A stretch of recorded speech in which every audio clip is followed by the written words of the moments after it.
Why is it taking your sister so long to get dressed? I don't think Dee's too anxious to go to her talent pageant, Mom. Dee, hurry up, honey, or we're going to be late. If you're in such a hurry, go without me. What did you say? If you're in such a hurry, go without me, Mama dear. Dee, will you get your little self down here? I don't want to come down like this. Dee! Okay. No.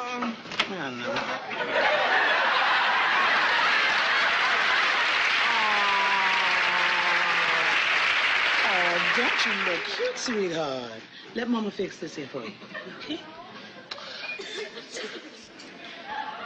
Hey. Dee, you look, really nice. Yeah, well, I don't feel so good. Well, maybe you just need a shot of Black Flag.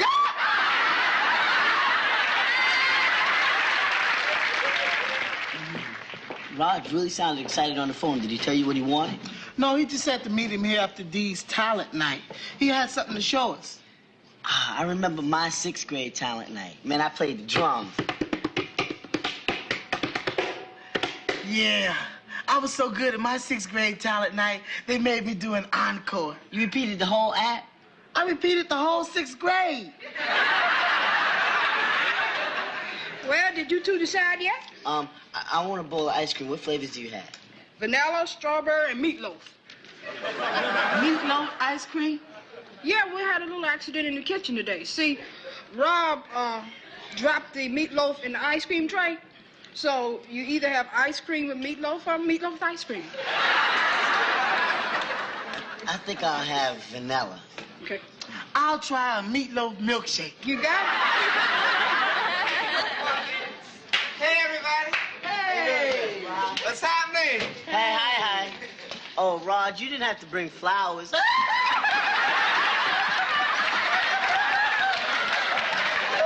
Dwayne, grow up. Hey, what did you want to see us about, Ross? These kids, man, I found them at talent night. Well, take them back. Maybe you'll get a reward. Will you let me finish? These are Dee's friends, and they won tonight's talent show. Dwayne and Rerun, this is Anthony, Audrey, Derek, and Antonio Gibbons. Tony. Well, what do you want to talk to us about? Man, these cats, they are fantastic singers. They could be the next Jackson 5. I don't think so, Raj. I only count 4. Am I right, Dwayne? Who is this guy? He's just a friend. You'll be seeing a lot more of him in 5 or 6 years when you go to high school together. Hey, look, they're good enough to be professionals, and Dee and I are gonna manage them. Raj, are these kids any good? They're great, but look, see for yourself. All right, anybody got a dime? They sure work cheap. The dime is for the jukebox, so you can sing along with one of the records. Thanks, Dwayne, but we don't need music. Hey, they're gonna sing Acapulco.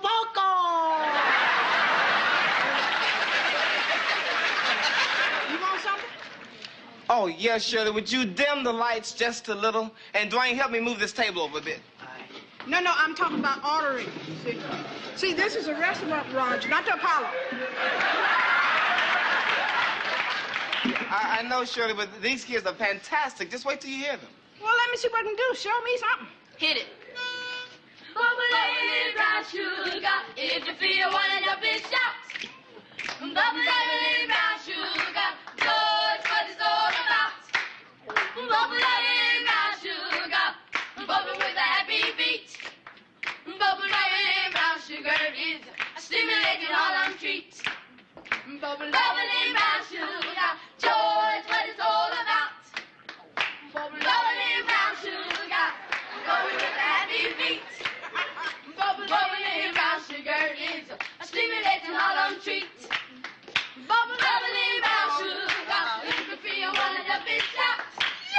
Bubbly brown sugar, George, what it's all about. Bubbly brown sugar, bubble with a happy beat.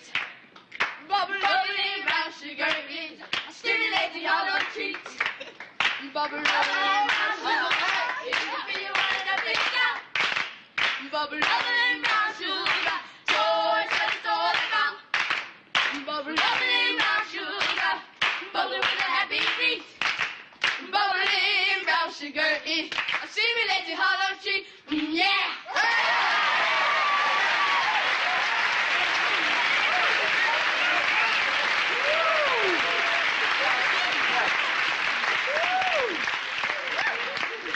Oh, you kids are really together. Yeah, even that clothes match. Can we have our ice cream now? Sure, go over to the counter and order anything you want. It's on Raj. Thanks a lot. Follow me.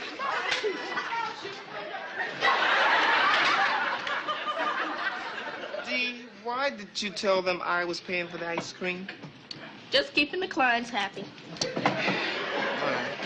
I only wish we had a place for people to hear them sing. Why don't we try to get them on the Gong Show? The Gong Show, be serious. If you come in first place, you win $500. Oh, don't be silly, D. Let the child speak. It's also a chance to get on television. Dee's right, Raj. I watch the Gong Show all the time. All you have to do is go down to the studio and audition. Practically anybody can get on. It's worth a try. Here you go. One dish of vanilla ice cream and one meatloaf. Milkshake.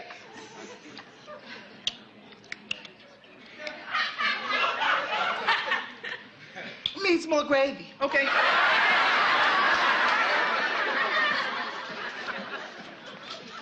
Oh, look, there's the gong.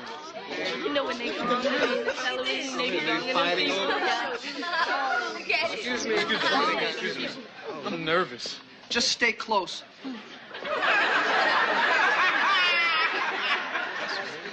This must be the right place. Hey, look, you guys wait here and I'll see what's happening. Okay.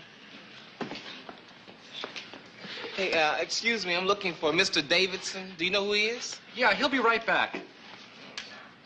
Oh, I see you work with a dummy. Say what? That's pretty good. You'll be hearing a lot about us. Remember our names, O'Connor and Rufus. I'm Rufus. So you must be O'Connor. Right on, give me 5. Watch out for splinters.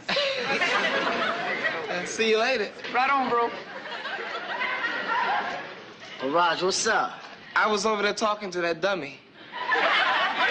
We even. I was over here talking to Rerun. Okay, let's see who's next. Is Roger Thomas here? Yes, yes. How do you do? Roger Thomas, today's personal manager to tomorrow's stars. And you're gonna love the act I have for you. I love him already. What does he do? No, you don't understand. I don't have to. This is the Gong Show.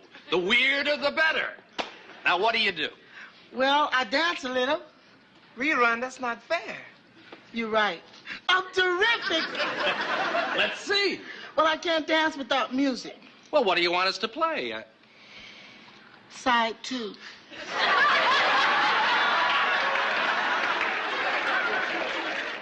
Rerun, you were planning on auditioning all the time. Raj, this is my big break. I didn't want to blow it. Rerun, what about the Givens kids? The Gong Show is on every day. What's the matter with the both of us having a chance at winning $500? Okay, we're all set. So am I. You're on.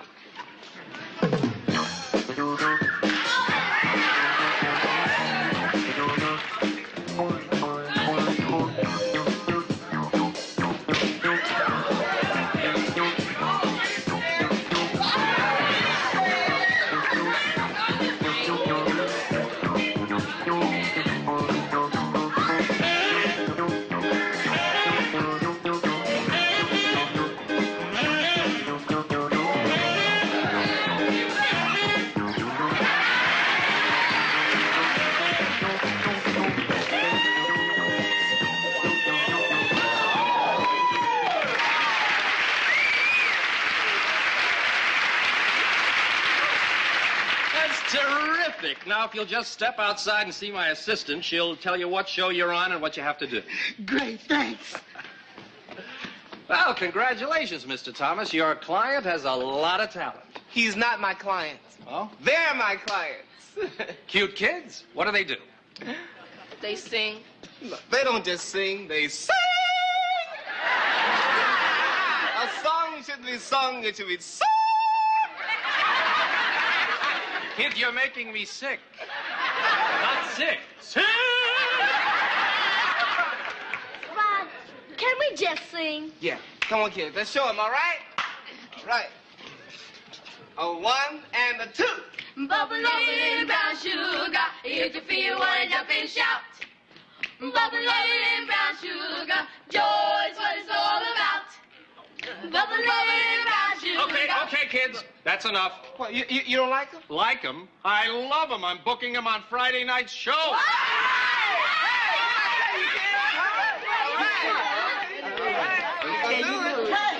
Hey, guess what? They like me so much, they're booking me on Friday night show. Isn't that great?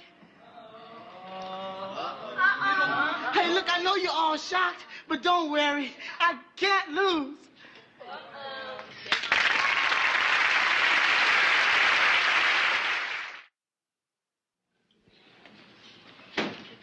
What's happening? Rerun, I have nothing to say to you. Have a heart, Raj. This could be my big break. Rerun, we went down to the Gong Show to get the Givens kids on, not you. I can't help it if Mr. Davidson recognized my talent. All I know is that if you had been a true friend, you never would have done what you did. And if you were a true friend, you forget about those 4 little strangers and root for me. Well, I guess we're not friends. Well, that's all right with me. Let's go, Dwayne. Huh?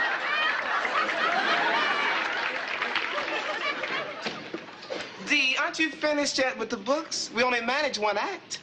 I'm almost finished. Let's see. $2.50 for ice cream. $4 for bus fare to the studio. Mm-hmm. And $3.50 for miscellaneous. Wait a minute. What is miscellaneous? Coloring books, crayons, and finger paints. You gotta keep the clients happy. Oh, boy, I don't believe it. You know, since you've been in business, you've lost a grand total of $10. Wait a minute, you owe me 5 of it. We're partners, remember? You wanna buy me out? No, I want my $5. I needed to pay for the cake. What cake? The one I'm getting for the victory party is fantastic in the shape of a gold record. Raj, they're just kids. Give them a couple Twinkies and they're happy. Dee, my clients don't work for Twinkies. Why not? Their manager's a ding-dong. Look, I'm not kidding. We really need money. The question is, where am I going to get it? Hi, kids. Here's the answer. Hi, Money. I'm Mama. Wait a minute. As long as you have a strong, healthy son, there's no reason for you to carry heavy packages. Here comes Snow Job City. Dee, take this to the kitchen. You look tired, too. Did you hurt your finger? Oh, no, it's just a little cut. Come on over here and sit down. I know you're tired. Come on. Yeah, come on now. You comfortable? Oh, sure. All right, my mama. My son. Well, so how is the management firm of Thomas & Thomas getting along? Oh, fantastic. But, Mama, I've been too selfish. Oh? So how does Thomas, and Thomas sound? Expensive. Oh, come on. All I need is $5 and I give it back as soon as I collect the prize money. Please? All right, Roger, I'll loan you the $5. But don't be disappointed if they don't win. Thanks, Mama. Oh, you're welcome. What's happening? Can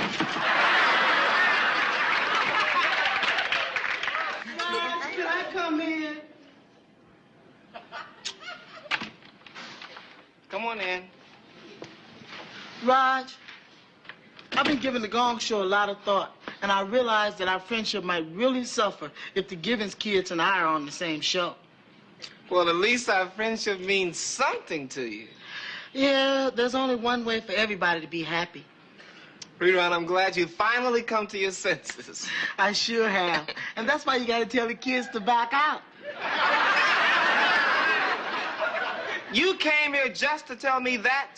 No, I'll have a little something to eat, too. Rerun, I won't get out of my house.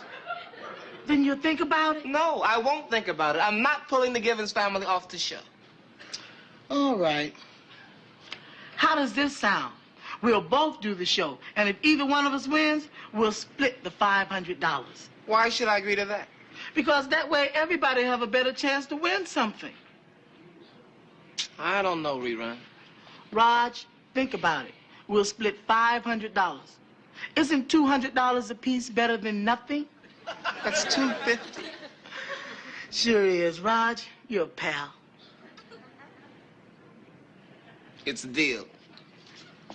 Friends? Friends. Hi, Dee.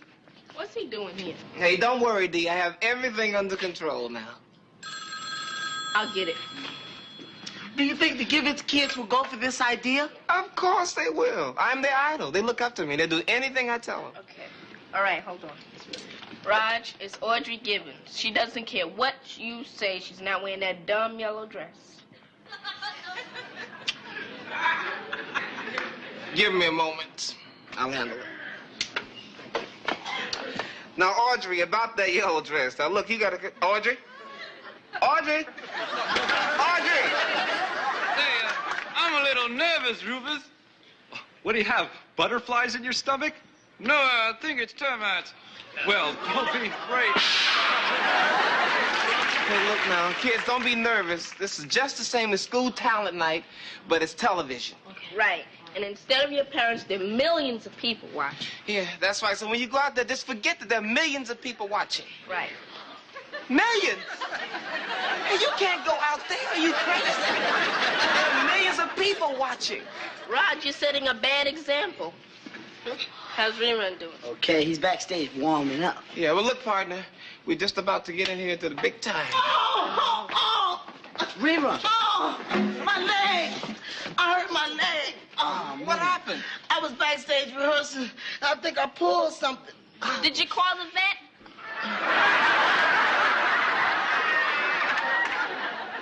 Dee, this is serious. Sorry. I think I sprained it. I can't dance. Sorry about your leg, Rerun. But don't worry, a deal is a deal. And if we win, you still get half of the money. That's right. It's not fair. Since I can't dance, you guys are on your own. Okay, Stubbs, you're on next. What happened to you? Oh, man, he hurt his leg and he can't dance. Oh? Well, that means you kids are on next. Huh? Did you hear that? You're on next, so don't panic. Where are your instruments? We don't play instruments. Then what are you worried about? You don't need them. I know you're going to love our next act because occasionally you folks have taste. Here are 4 talented youngsters. Let's welcome the Givens Kids. All right, that's us. That's us.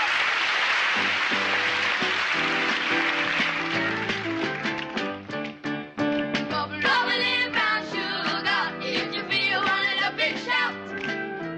Bubble, bubble in brown sugar. Joy's what it's all about. Bubble, bubble in brown sugar. Bubble with a happy beat. Bubble in brown sugar is stimulating all of the treat. You can say what you wanna, but I'm here to stay 'cause I'm a mean old lion. Tease me. You can go where you're gonna, but don't get in my way 'cause I'm a mean old lion. Tease me. And all you strangers better beware. Now that you're in this town of a jungle hair. And if I happen to let you slide, he's nice. But don't stand there running high. No dice. You just come to my better side. Think twice, 'cause I'm a mean old lion.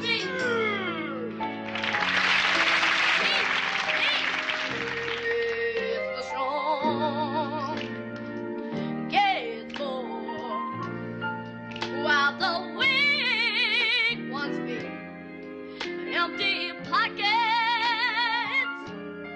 But don't doubt my make the green. Mama may have, Papa may have, Papa may have. God bless the child that's got his own. Oh, God, let the child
was that young when I was their age. I'll tell you.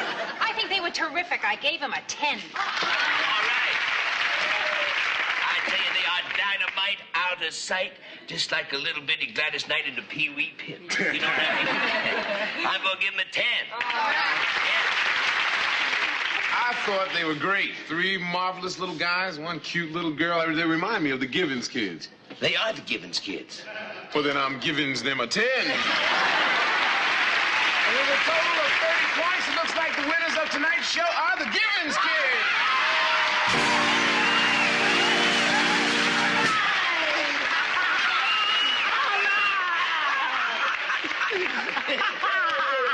All right. Rerun, the leg is better. It's a miracle. Rerun, your leg was never hurt, was it? Nope. Rerun, when it comes to friendship, you get a 10.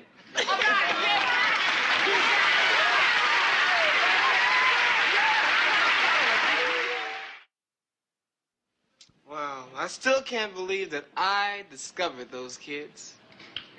Well, if it wasn't for my talent pageant, you would have never seen them. Hey, what did you do in the talent pageant anyway, D?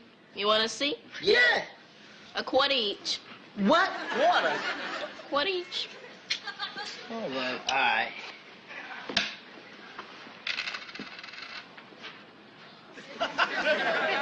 I saw it already. I'll close my eyes. Now remember, I'm dressed as a flower and there are 15 other flowers all around me. The music begins, I step forward, and then tiptoe through the tulips. Thank you. Hey, wait a minute. That's it? What do you expect for a quarter? Evening with Stevie Wonder?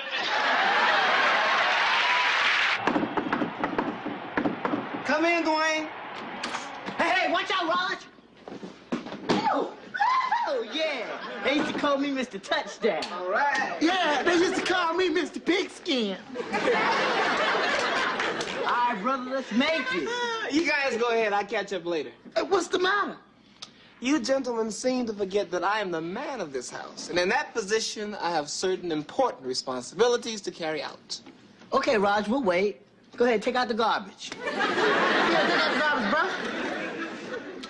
Today is a very special day in the Thomas household, gentlemen. What's happening? Today, Dee Thomas is having her very first date. No kidding, with who? Luther Phillips. You might know his sister, Melanie. Oh, that Melanie. You mean the new girl, Melanie Phillips. Wow, Rod, you sure are lucky. Why is he so lucky? Why is he so lucky? Rerun, Melanie Phillips is one of the foxiest young ladies in the school. That's why. But Raj isn't going out with her. Dee's going out with her brother. Yeah, why you so lucky, Raj? Because when Luther tells her what a great guy I am, she'll be dying to go out with me. After a date with Dee, Luther be lucky if he can even talk. Besides, Raj, why will he tell her you're a great guy? Because I'm treating them to the movies. Oh, yeah? A popcorn, too? Yeah. Raisinets and jujubes? The works. Fantastic. Can I be Dee's next date? Hi, Dwayne, Rerun. How you doing, Miss Thomas? Where's Dee? I think she's in the kitchen. Oh. Dee! Yes, Mama? Come here, baby. I gotta go to work now, and Roger will be here when Luther comes to pick you up, and I'll be here when he brings you home. All right. So you listen to Roger and enjoy yourself, yeah? At the same time? Yes, at the same time. Now I'm going now. See you. Have a good time at work, Mama. Okay, darling. Bye, Miss Thomas. See you later, Miss. All right. Hey, you boys enjoy yourself, yeah? Okay. Bye now. Hey, Dee, it's terrific you're going on your first date. To the movies. Isn't that romantic? Don't fall apart, Chuckles. Robin is meeting us there. Oh, Dee, go get ready for the movies now. I've got time. Dee, Mama told you to listen to me. I did listen to you. And you know what? You are boring.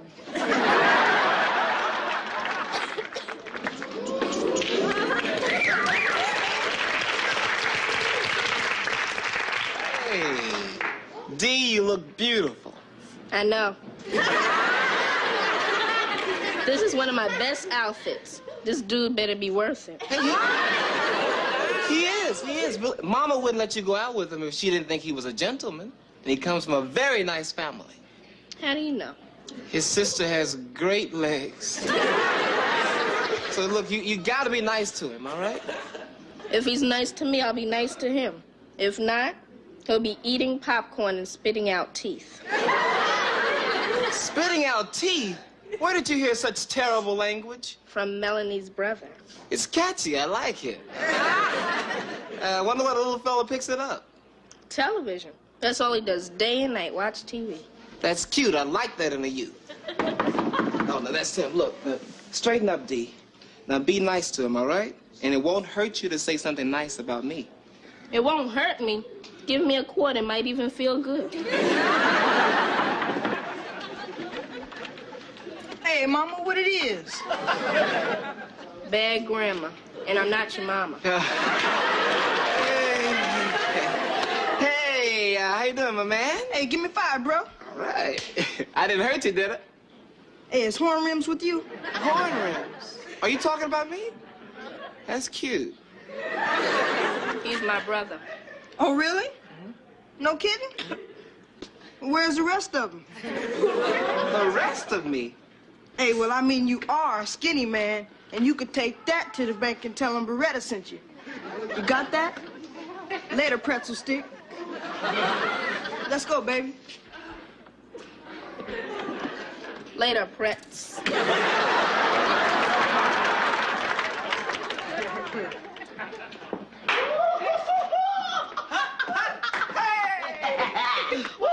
Now, did you guys win or something? On the last play of the game. Hey, man, let's show it. Dwayne out, Raj in. All right, rerun is the center. I'm in the T formation. Dwayne off to the right. The ball comes to me. I fake a handoff to Dwayne. Triangle right up the middle. You gotta understand, they only had 3 guys. 3 guys. How would you like a goalpost up your nose, Raj? 3 sodas. 3 sodas. Hey, Raj, look who's coming in the door. Oh. Man, it's Melanie. Oh, no. She's coming this way. Oh, Raj.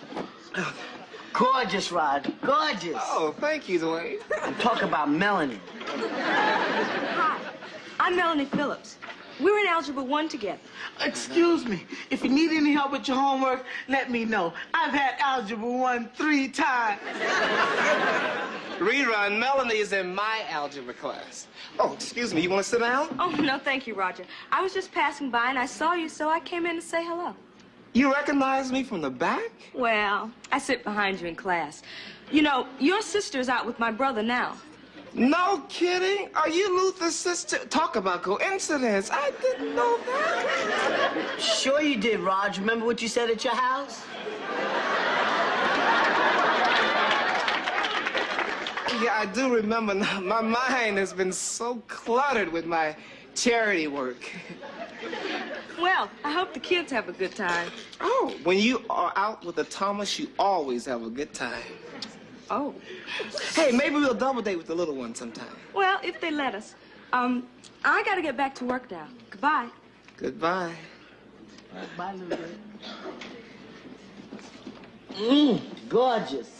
Ooh, and if Dee behaves herself, Melanie is mine. Raj.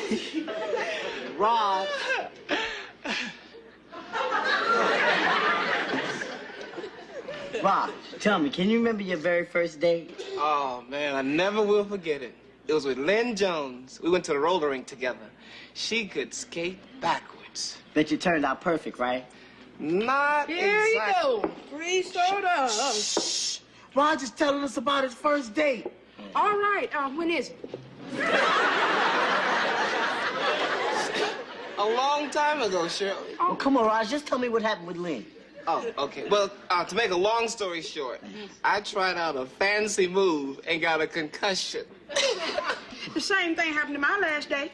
Because I sent him to intensive care. Oh, no, not that kind of move. This was at a roller rink. Well, this happened behind one.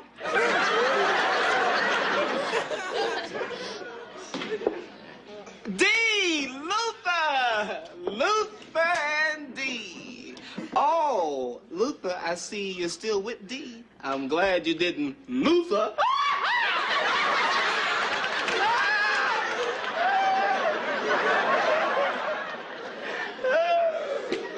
Excuse me. So you enjoying yourself?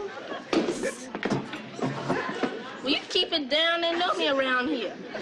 Oh, wait, D, why aren't you at the movies? And where's Robin? We walked out. Robin went home to get her books. She's coming over to study tonight. But whatever you do, don't pay money to see hives. Well, I thought you liked killer bees. I do, but hives is about a lady with a rash. Now, if you'll excuse me. Jeez. Oh, I better go and talk to Luther. Luther, my man, give me 5.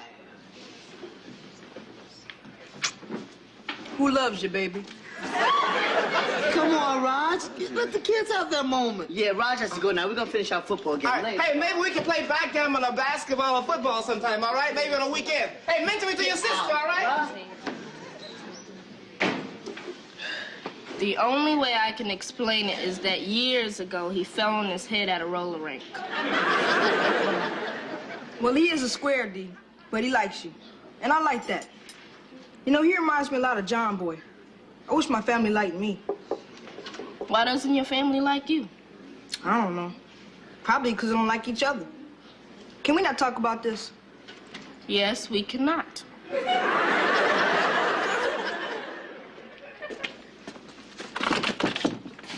Door's locked. Mama must not be home.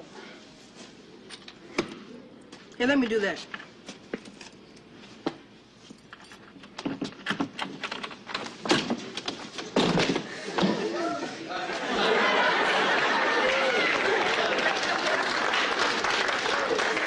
What are you doing?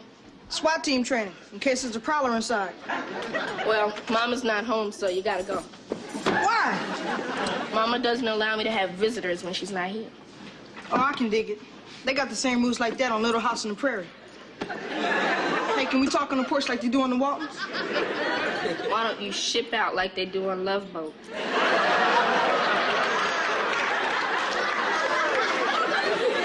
Well, how about one for the road? Back off, Rabbit Ear. No, I just meant something to eat. All right, stay here. I'll go get a Twinkie.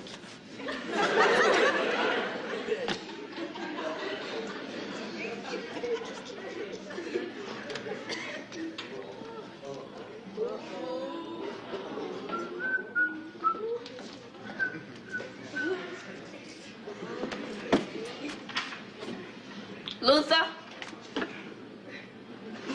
Luther! Luther, I'm eating your Twinkie.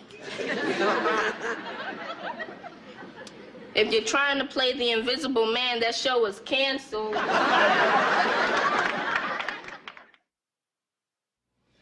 But, D, you must have done something to make Luther run off. Maybe a slight whiplash.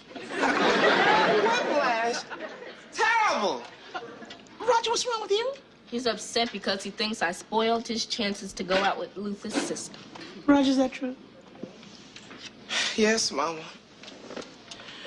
You know, I'm surprised at you. I don't know what to say to you. Let me give you a hand, Mama. Start with, that's it, Raj. Go to your room. Great idea, D. Go to your room.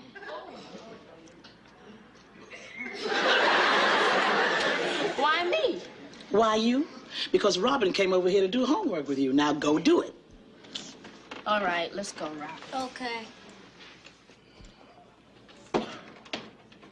Now, as for you, young man.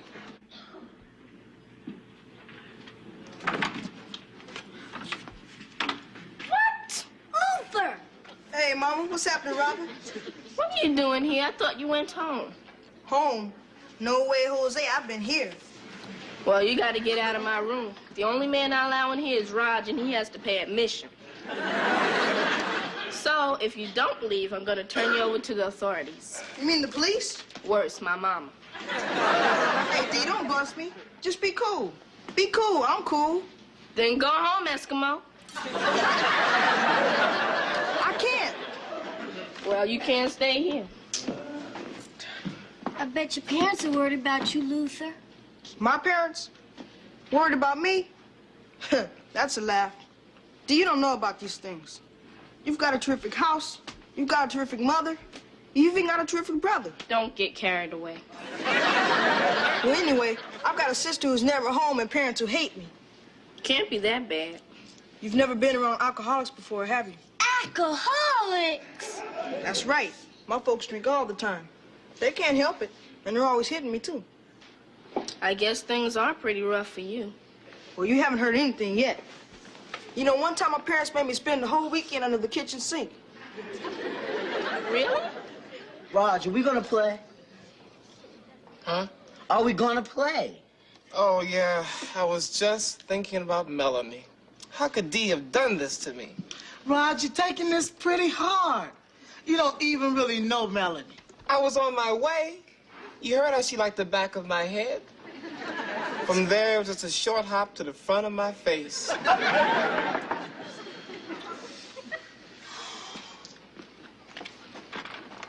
Hi. Melanie! I guess you know why I'm here. Oh, sure. Come in. Can I get you something to eat? No, thank Something to drink? No, thank you, Roger. Wow, I'm sure so glad you came by. Me too. Yeah. You remember my friends leaving and going? Oh, I get you, Raj. Go get him, Tiger. Let's go, Dwayne. You know we have to go on our paper route. Oh, yeah, right. So many people like paper, so much lighter than aluminum. Raj, you do know why I'm here, don't you? Oh, I hope so. Hi, Raj. Where's Mom? She went to the store. Now, look, go upstairs and do your homework. Now, where were we, Melanie? The question is, where's Luther? He hasn't come home yet. He hasn't? You heard her. Well, the sweet child left here hours ago, after he had a wonderful time and thought quite highly of me. Raj. Dee, would you just go away? This is important now. I don't understand why he wouldn't, Dee! This is my house and this is my chair. Okay, all right. Mine. Just sit there, but be quiet. Hi, Dee. I'm Melanie. Nice to meet you. Look, Melanie, don't worry about Luther. I can't help it. I'm so nervous. My parents are away this weekend, and I'm in charge of Luther. Raj. Dee, this is important. Now, look, just leave it to me, Melanie. Look, we'll form a search party. Dee, you comb the neighborhood, and in case he comes back, Melanie and I will stay here on the couch. Roger, this is serious. What if he ran away? Would you blame him? Your parents are off on a weekend binge, and when they come back, they're gonna hit him. Dee! Hit him? Weekend binge? What did Luther tell you? This weekend, my parents are in Santa Barbara on a Baptist retreat. Now, nobody would make that up. Oh, Dee, he's been telling you his television stories again. You can't believe him. Television stories? Does this sound like a television story? Last summer, Luther's parents got so mad at him that they locked him under the kitchen sink for 3 days without food. But he survived on water from the pipes and on old soda crackers. That's right. How'd you know? I saw it last night on the movie of the week. It was one of those disaster films, Drain Pipe 79. A TV movie? Mm-hmm. I should have known. I'm sorry, Melanie. I believed the rotten kid. He's upstairs now in my room with Robin. Upstairs in your room? Look, Melanie, it's time to teach Luther a lesson. Right. This requires the expert touch. You're right, Rod. Stay here.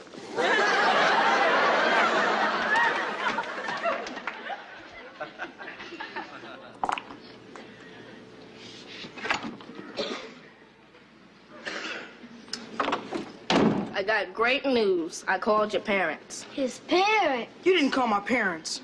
I did. Your sister told me they were in Santa Barbara and gave me the number. Oh, no. And you were right. They're awful. I told them I knew all about them drinking and hitting me. You told them about that? Mm-hmm. I said, listen up, Luscious. You didn't. I did. I said, Luscious, you should be ashamed of yourselves. And I told them you weren't coming back until they cleaned up their act. And what did they say? They were thrilled. They said they can rent your room and pay for their booze. I don't believe it. It's true. And you can take that to the bank. Hey, well, I'm gonna have to stay here. I don't have any choice. Let me give you a couple of choices. You can either go home and deal with your parents or check into Holiday Inn. Hey, I don't have any money. Then you should have no problem making up your mind. Why can't I stay here? Because this is my room and I don't want you here. You've got 5 seconds to get out. Oh, man, what am I gonna do? Use your head. What would Beretta do? He talked to his bird, but I don't have one. There's a statue in the park. You could go there and talk to a whole flock. Well, Dee, you can't throw me out. 4 seconds and counting. I think she's throwing you out.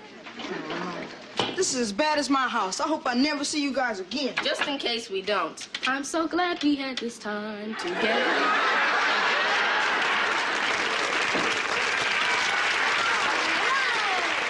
Don't worry, Dee's really good at these things. Hi, Luther. Melanie. Keep coming. Hey, I'm just a kid. Help me, big fella. Sorry, little pal. You're on your own. Yeah, you're right. This takes guts, and I'll handle it. I'll just go right back up to my room. Luther, your room is crosshair. Hey, I don't want to go home. Why not? What's the big problem? The real big problem. All right, I'll tell you. And this is serious, too. It's her. Do you know what she does? She hogs the whole TV. She won't even let me watch my favorite TV shows. We only have one set. We can't all watch what he wants to watch, and he can't watch till his homework's done. Now, can you believe that? Have you ever heard anything so cruel? Luther, go home and do what you're told and shape up. And that's the way it is.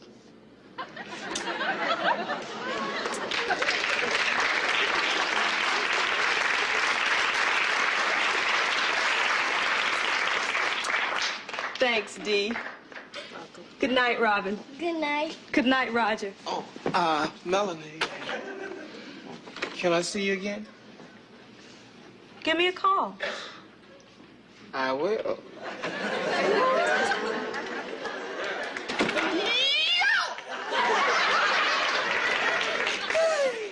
She said, give me a call. Well, I guess everything worked out after all. Yeah. You must really be grateful to me. I am, Dee. I really am. I thank you from the bottom of my heart. You're welcome. Now, how about some things from the bottom of your pocket?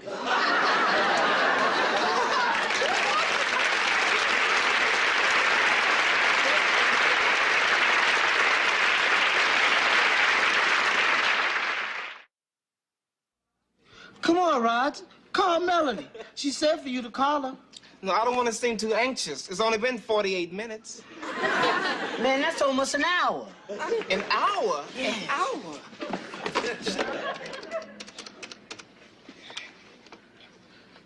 Hello, Melanie. Rod here. You know, tall, handsome, good-looking Rod. Melanie, you can stop laughing now. Yeah, Ask her for a date, Raj. I will rerun. Would you... Melanie, excuse me. Would you guys sit down? Melanie, since your parents are away, what would you think if I came over tonight? You know, sort of put your mind at ease in that big house and be a strong male influence on Luther. 7? Oh, sure, you bet. Of course I'll be there. It was my idea. Huh? Yeah, you have my word. My honest word. Why wouldn't I give you my word? Because you're going out and you want me to sit with Luther. You're kidding. You're serious?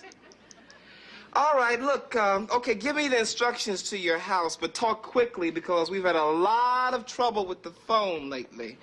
I mean, sometimes for no reason at all. Cards, gentlemen? Hey! Dee had always been the quiet observer in the tapestry of her friends' lives. The one who watched with a mixture of fascination and apprehension as Raj, Dwayne, and Rerun navigated the chaotic joys and misadventures of adult life in the wake of high school and college years.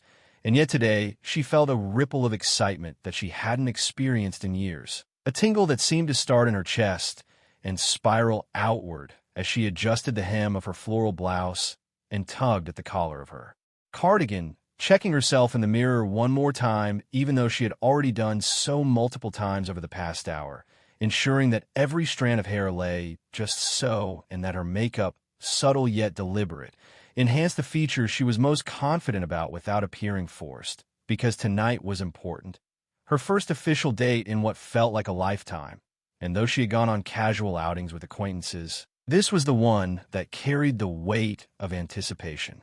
A promise of potential that made her heart race and her mind whirl with scenarios both delightful and disastrous. And as she rehearsed her smile in the mirror, she found herself imagining the way he would notice her eyes first, or perhaps the gentle curve of her lips, and she wondered if he would be nervous too, fumbling over his words or laughing too loudly at something she said. A charming display of human vulnerability that she secretly hoped would occur, because it would mean that he was real, that he was genuinely invested in this moment with her, and she longed for authenticity above all else tonight. The evening had started innocuously enough, with a text message from Mark, the young man she had met through a mutual friend at a local art exhibit the previous weekend. He had a warmth about him that immediately put her at ease, a kind of easy humor that made the corners of her mouth lift without conscious effort and allowed conversation to flow naturally, free of the usual awkward pauses that often plague encounters with strangers. And when he asked if she would like to join him for dinner, she had hesitated only briefly before agreeing, the image of candlelight and quiet laughter in her favorite bistro playing in her mind like a scene from a movie she wished she were living. And yet now, as she descended the staircase to the foyer and gathered her purse and coat, she felt the familiar flutter of nerves, a reminder that even in adulthood, the heart retained its youthful anxieties when faced with the prospect of intimacy, even if it was simply a shared meal and the promise of getting to know another human being on a deeper level.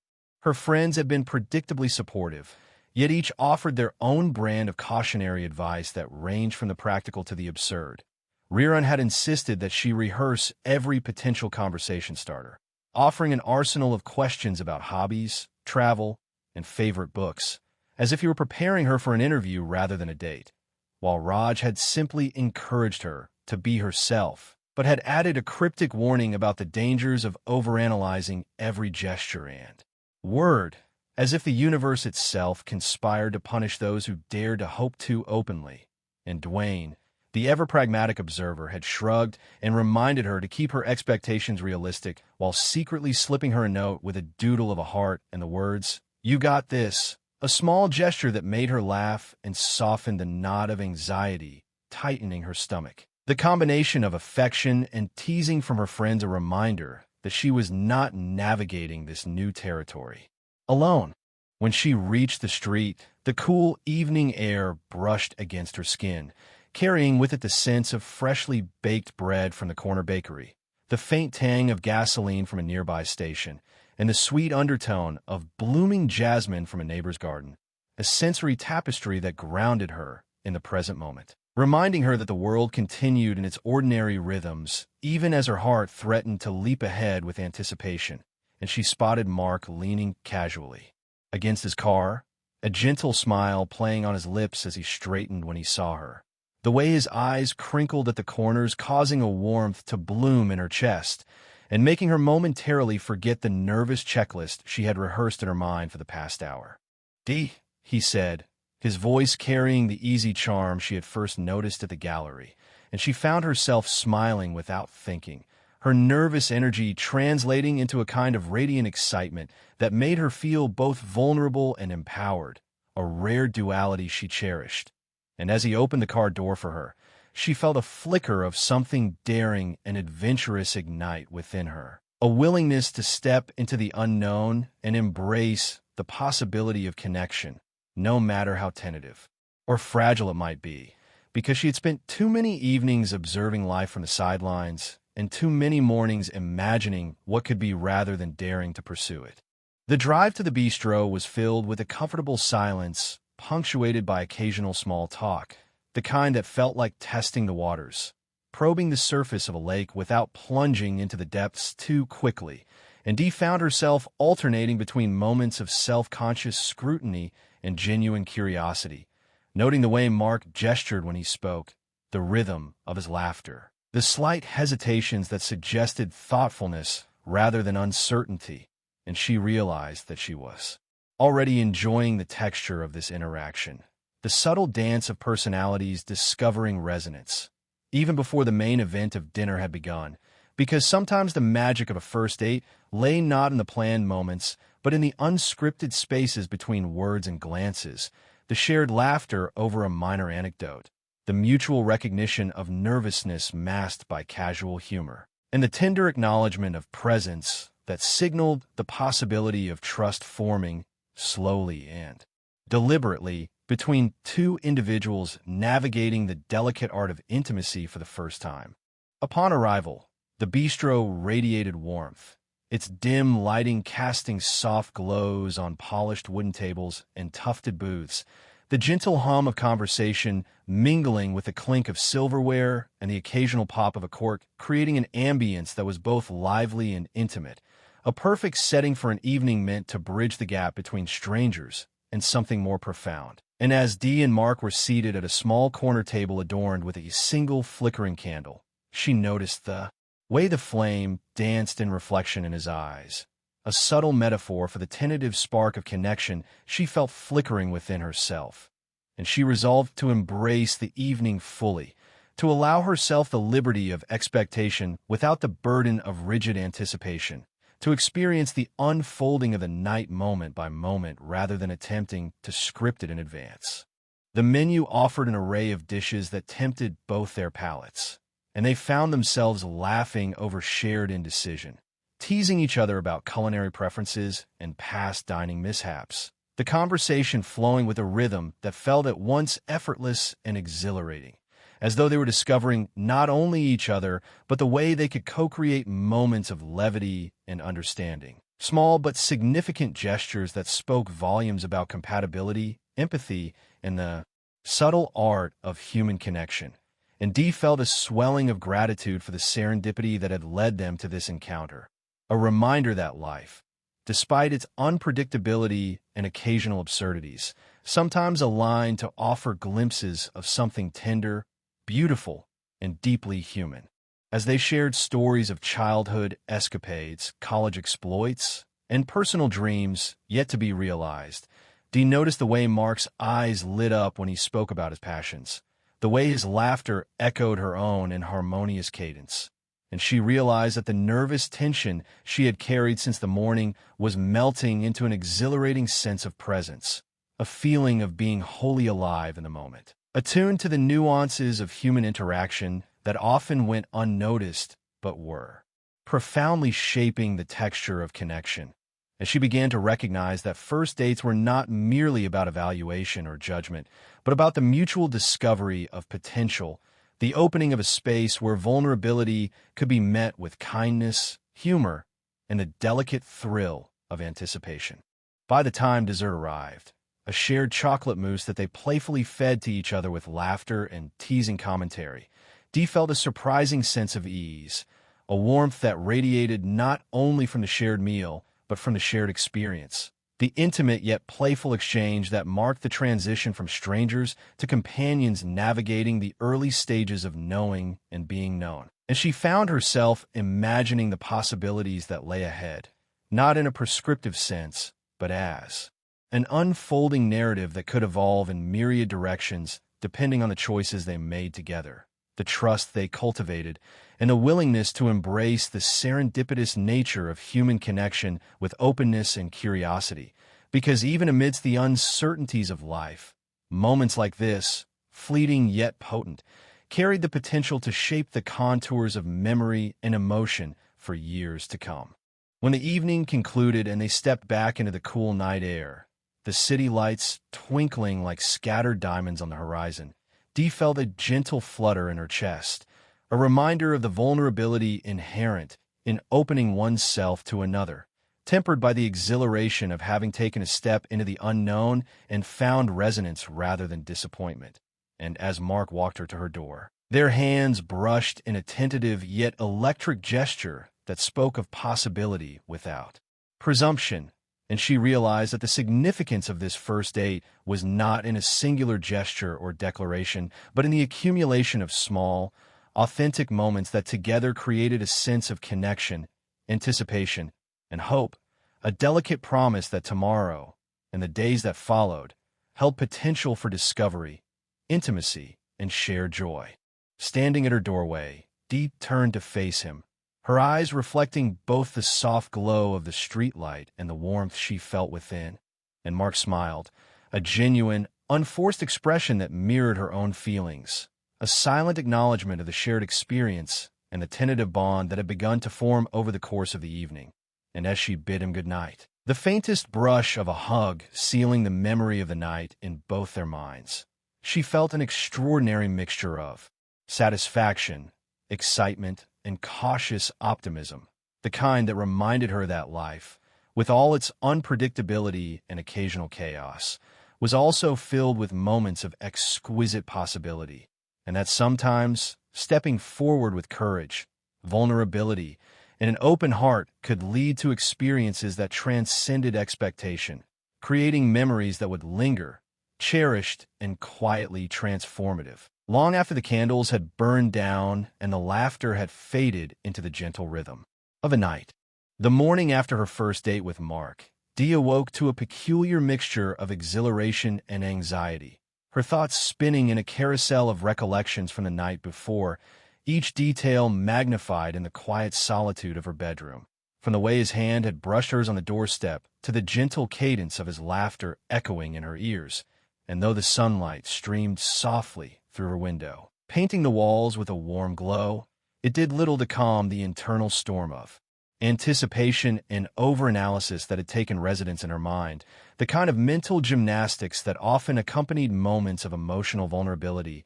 And yet amidst the flurry of scenarios, what he might text, what he might think, whether she had smiled too much or not enough, there was a persistent thread of gratitude, a quiet acknowledgement that life sometimes orchestrated encounters that transcended the mundane routines of everyday existence and reminded one of the beauty inherent in connection, spontaneity, and shared experience.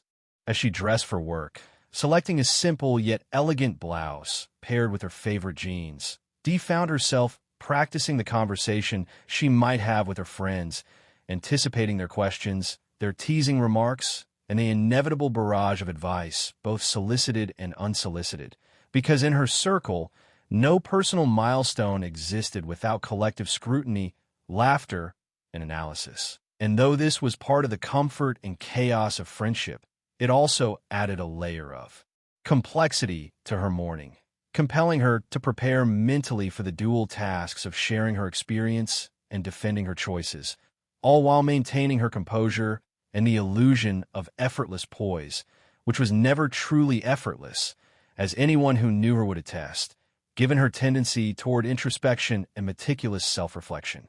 Rerun was the first to notice her unusual brightness as she arrived at the shared apartment they had inhabited since college, his eyes narrowing in mock suspicion as he perched on the edge of the sofa, pretending to examine a worn copy of a magazine while clearly observing her every move.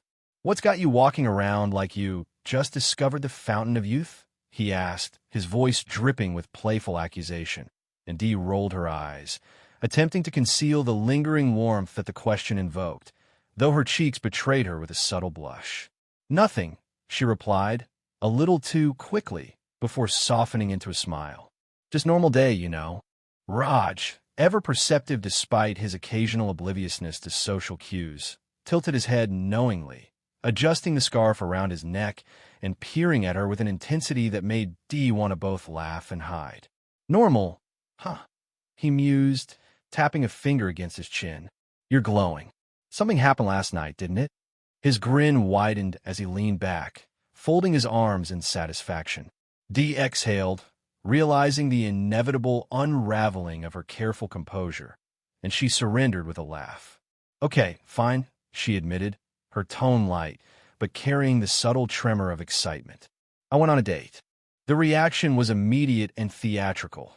Rerun leaped from the sofa with exaggerated fanfare, nearly toppling the magazine and scattering it across the floor. A date. Finally. About time, he exclaimed, pacing with the vigor of someone who had waited decades for this moment to occur. Dwayne, who had been quietly sipping coffee in the corner, merely raised an eyebrow, the corners of his lips twitching into the smallest semblance of amusement. It's about time, he said simply, and Dee found herself laughing, realizing that while his reaction was understated, it carried the weight of genuine approval, the kind that mattered most in her circle, grounded as it was in honest observation rather than performative enthusiasm. As they settled into the familiar rhythms of morning chatter, Dee recounted the events of the previous evening in detail, her friends interjecting with questions, laughter, and occasional commentary, creating a symphony of sound that seemed to mirror the excitement still coursing through her veins. She described the bistro, the flickering candlelight, the shared chocolate mousse, and most importantly, the way Mark had made her feel seen, appreciated, and unexpectedly at ease in a context that often left her awkward and uncertain. And then, she said, pausing to emphasize the gravity of the moment, he brushed my hand when we said goodbye. Just like that, she gestured with a delicate movement of her fingers, and Rerun made an audible gasp, while Raj leaned forward, the intensity of his curiosity bordering on theatrical obsession. Did you feel it? Rerun demanded, eyes wide, as though the simple act of touch carried the weight of the cosmos. Dee laughed, shaking her head. Of course I felt it, she replied. It was electric in a way. Not scary, not awkward, just right. Raj nodded, a knowing smile on his face, and Dwayne sipped his coffee, observing silently but thoughtfully, the corners of his eyes crinkling with a mixture of approval and contemplation. Later that day, as Dee walked to work, she found herself revisiting the scenes of the date, turning over every word, gesture, and expression, analyzing them with both fondness and trepidation. She passed the art gallery where she and Mark had first met, the memory of the weekend encounter surfacing vividly, his laugh echoing through the high ceilings, the way his eyes had followed her movements as she examined the paintings, the casual comment he had made about her taste in contemporary art, and the ease with which conversation had flowed, unforced and genuine. It occurred to her that the serendipity of that meeting had set the stage for the evening, weaving together elements of chance and choice in a tapestry of connection that felt both fragile and exhilarating, the kind of narrative that she would remember for years, revisiting it in moments of reflection with a smile and a sense of wonder. At work, she struggled to maintain focus, the mundane tasks of filing, answering phones, and organizing schedules feeling trivial in comparison to the internal dialogue of her heart and mind. Colleagues noticed her distraction, some offering knowing smiles, others shaking their heads at her unusually buoyant demeanor, and Dee found herself oscillating between embarrassment and amusement, realizing that the ripple effects of a first date extended far beyond the temporal boundaries of the evening itself, influencing her posture, her tone, and the cadence of her laughter in ways both subtle and pronounced. During lunch, she called her mother, eager to share the news and receive maternal affirmation, anticipating the blend of delight and gentle probing that invariably characterized their conversations. "Mom," she began, her voice a mixture of excitement and nervousness, "I went on a date." There was a brief pause on the other end, followed by an enthusiastic, "Oh, Dee, that's wonderful. Tell me everything." Dee launched into her recounting, carefully balancing details with emotion, emphasizing the things that had made her feel most alive while avoiding the pitfalls of excessive dramatization. Though she knew her mother would savor every word regardless, her delight in her daughter's happiness palpable even through the telephone line. As the afternoon progressed, Dee's mind wandered continuously, her thoughts returning again and again to the possibilities that lay ahead. Whether Mark would call or text today, whether he had been thinking about her as much as she had about him, and the subtle anxieties of interpretation, of reading between lines and moments for meaning that may or may not exist. She recognized the irrationality of some of these thoughts, yet she allowed herself the indulgence of imagination, understanding that the tentative stages of a new relationship were inherently infused with both hope and trepidation, a delicate balance that required mindfulness, patience, and a willingness to embrace uncertainty with grace and humor. By late afternoon, she had resolved to occupy her mind with practical matters, organizing files, planning the week ahead, and completing projects that had been lingering. Yet even in these tasks, her attention strayed intermittently to her phone, anticipating a message, a call, or any sign that the narrative of the evening could continue, a reminder of the modern paradox of connectivity, in which technological immediacy both alleviates and exacerbates the tensions of human expectation, amplifying the emotional stakes of connection in ways that her parents' generation could scarcely imagine. When her phone finally buzzed with a text, Dee felt her pulse quicken, her breath catching slightly as she unlocked the screen to see a simple, unadorned message from Mark. "Good morning, Dee. I had a great time last night. Hope your day is going well." Smiling face with smiling eyes, her heart swelled with warmth, and she stared at the words for several seconds, savoring the straightforward sincerity, the absence of pretense or exaggeration, a small but potent affirmation of mutual interest, respect, and the gentle chemistry that had begun to blossom between them. She typed a quick reply, her fingers trembling slightly, and sent it. "Morning, Mark. I had a wonderful time, too. Today is going well, thanks. Can't wait to see you again soon."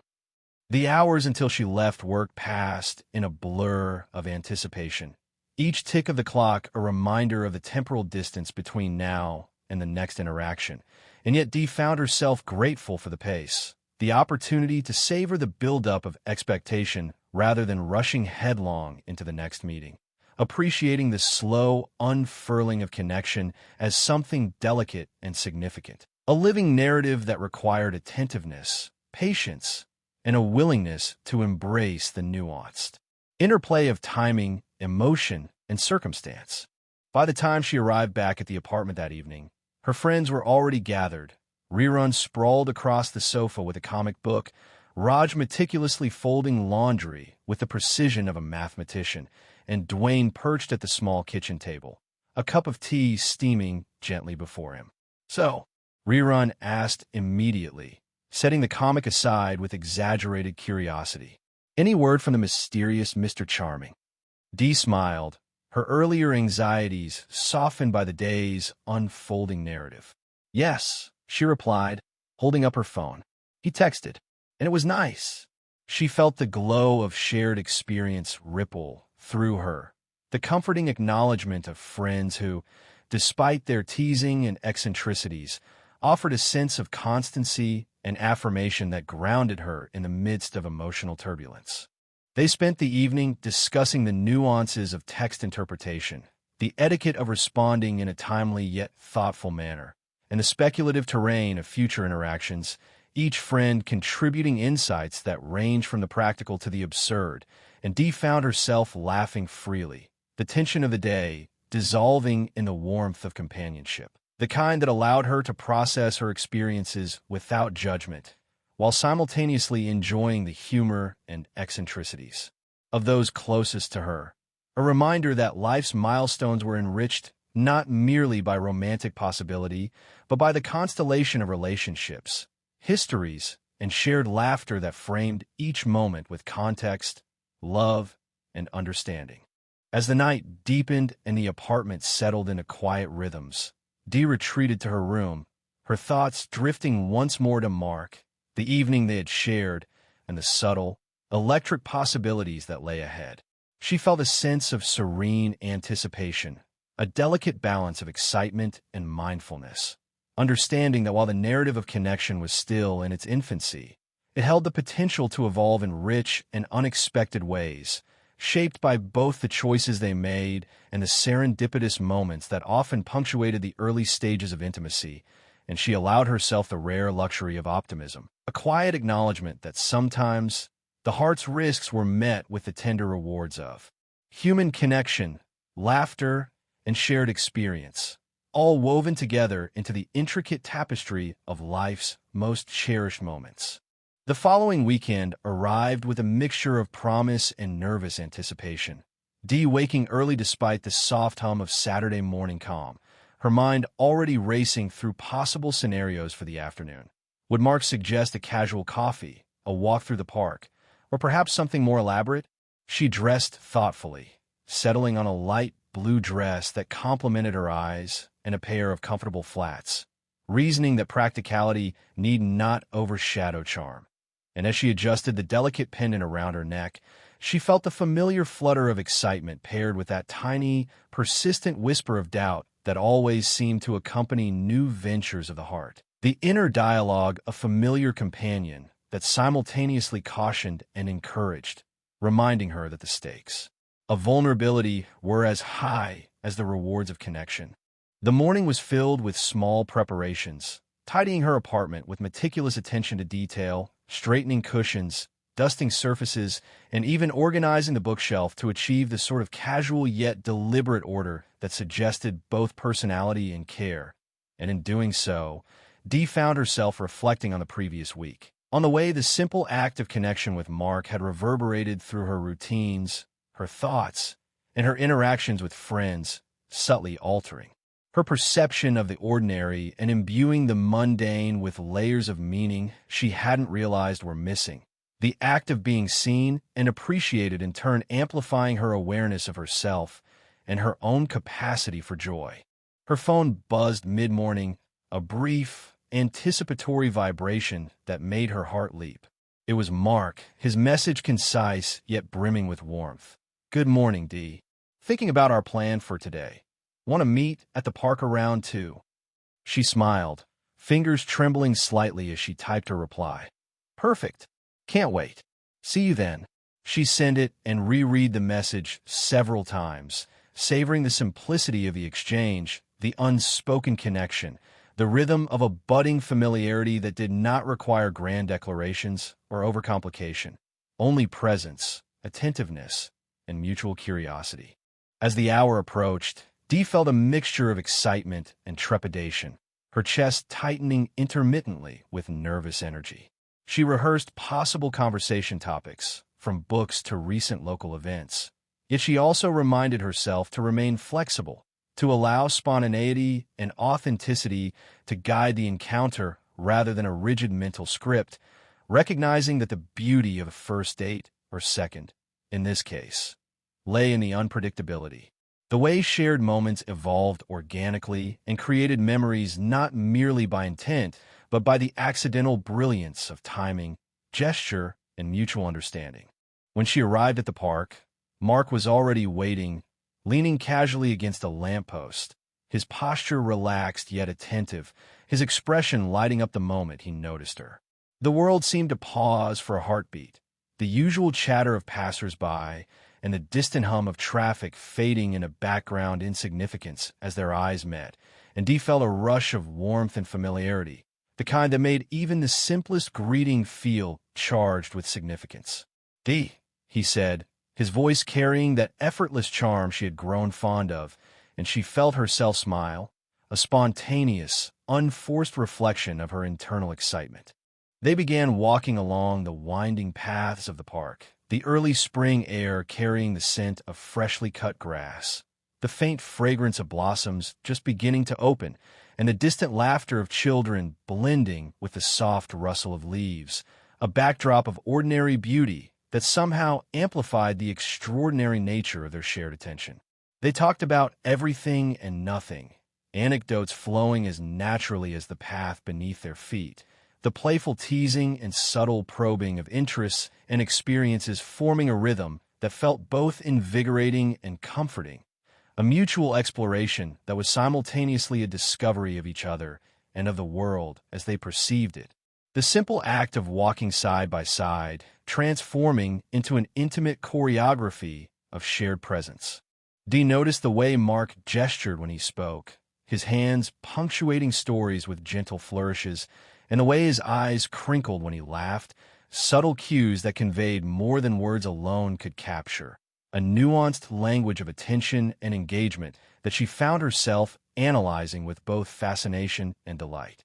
She realized that part of her enjoyment came not just from his presence, but from the interplay of awareness and perception, the way human connection often revealed itself in microexpressions, inflections, and the cadence of interaction, details that created a layered, resonant experience far beyond the surface content of conversation. As they reached a small pond at the heart of the park, ducks gliding lazily across the water, Mark suggested they sit on a nearby bench, and Dee acquiesced, the cool wood beneath her hands grounding her in the moment. They shared stories from their childhoods, laughing over memories of misadventures, schoolyard antics, and the occasional embarrassing incident that had somehow survived the passage of time unscathed, yet amplified in humor through retelling. She felt a deepening sense of intimacy, a recognition that the foundation of connection often lay in vulnerability, the willingness to share not only triumphs but small failures, oddities, and the idiosyncrasies that made a person human and relatable. Mark, in turn, shared his aspirations, a quiet passion for photography that had persisted since high school. The way he described capturing moments that spoke to the essence of emotion rather than merely recording visual reality. Dee listened with genuine curiosity, impressed not only by the depth of his interest but by the way he articulated it, the care with which he conveyed the significance of his hobby, and she felt inspired by the attention and dedication he brought to even seemingly ordinary pursuits, a reminder that passion and focus could transform the mundane into something deeply meaningful. They paused occasionally to feed the ducks, laughing as some waddled too close or pecked insistently at the breadcrumbs, a small, absurd interaction that nevertheless reinforced the simplicity of shared enjoyment, the spontaneous joy found in minor acts of playfulness and presence. And Dee recognized that these moments, while seemingly trivial, contributed more to the feeling of closeness than any grand gesture could. A cumulative resonance of mutual engagement, laughter, and genuine attention. At one point, Mark took out a small sketchbook from his bag, a whimsical idea having struck him mid-conversation, and began to sketch the pond, the ducks, and the soft light of the afternoon, asking Dee if she would like to contribute a doodle or caption, and she laughed, tentatively tracing shapes that turned into playful representations of a scene, and as they compared drawings and shared critiques, the barriers of self-consciousness melted further, leaving room for uninhibited expression, and the gentle interplay of humor, creativity, and collaboration, an understated yet profound form of intimacy. After some time, they wandered toward a nearby ice cream stand, selecting cones with hesitant deliberation and laughing at their indecision. The mundane act of choosing a flavor taking on a ritualistic significance, a shared moment that transformed the ordinary into something charming and memorable. They sat on the low wall outside, savoring the sweet treat and exchanging small, candid revelations about their tastes, preferences, and quirks, each disclosure met with acceptance, curiosity, and the occasional teasing remark, a delicate dance of communication that underscored both compatibility and respect, the subtle weaving of rapport that characterized early stages of meaningful human connection. Dee felt a sense of contentment she had not anticipated, a quiet joy rooted in the authenticity of the interaction, the ease with which conversation flowed, and the layered, intricate understanding that grew with each shared story, laugh, and gesture. She reflected on the ways in which connection required attentiveness, patience, and a willingness to engage with another person's world without judgment, a delicate balancing act of offering oneself, while remaining receptive, and she recognized that the afternoon had unfolded into a series of small victories in relational intimacy, each moment reinforcing the growing resonance between them and the potential for deeper engagement. As the sun began to dip toward the horizon, casting a golden hue across the park, they found a quiet spot beneath a large oak tree, the fading light filtering through the branches and painting dappled patterns across the grass. They sat in companionable silence, the proximity of one another comfortable yet electric, a shared recognition of the day's significance resting unspoken between them, a tacit acknowledgement that the sequence of interactions, small gestures, and candid disclosures had built a scaffold of trust, curiosity, and burgeoning affection that neither wished to disrupt, but both recognized as delicate and meaningful. Mark turned to Dee with a gentle smile, his hand hovering in tentative consideration before resting lightly against hers, and she felt a thrill of anticipation, her pulse quickening, a visceral acknowledgement of the emotional stakes inherent in such a simple yet potent act. They exchanged a glance, a silent communication that spoke volumes about mutual desire, respect, and attentiveness, and Dee realized that the culmination of the afternoon was not marked by a dramatic gesture or overt declaration, but by the quiet, potent resonance of shared presence, the intimacy of attention, and the affirmation of mutual curiosity and affection that had defined every interaction up to this point. When it was time to part, they walked slowly back to the park entrance, the evening air cooling gently, and Dee felt a reluctance to let the day end, a subtle ache at the thought of returning to routine, ordinary life after the extraordinary richness of shared experience. Mark offered a warm, lingering hug, a gesture that conveyed both affection and promise, and as they parted, his words, simple yet resonant, lingered in her mind. "I'm really glad we did this, Dee. I feel like we're just getting started." Dee nodded, smiling, a mixture of satisfaction, anticipation, and tender joy radiating from her, and she realized that the narrative of connection, once tentative and fragile, had begun to solidify into something deeply meaningful, an unfolding story of intimacy, trust, and shared human experience that held the potential to continue growing in richness, nuance, and emotional resonance as they navigated the uncharted yet exhilarating terrain of budding romance together.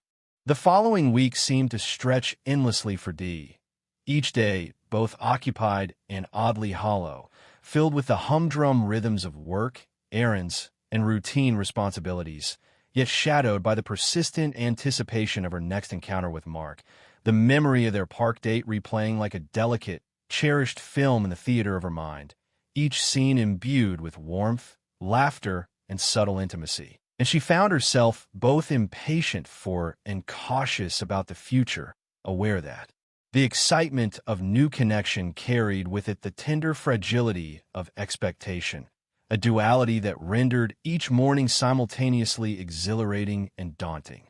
Her friends, of course, were relentless in their inquiries and playful interrogations, treating the evolving situation with both exaggerated curiosity and genuine concern, a blend that Dee had long come to recognize as their signature form of support.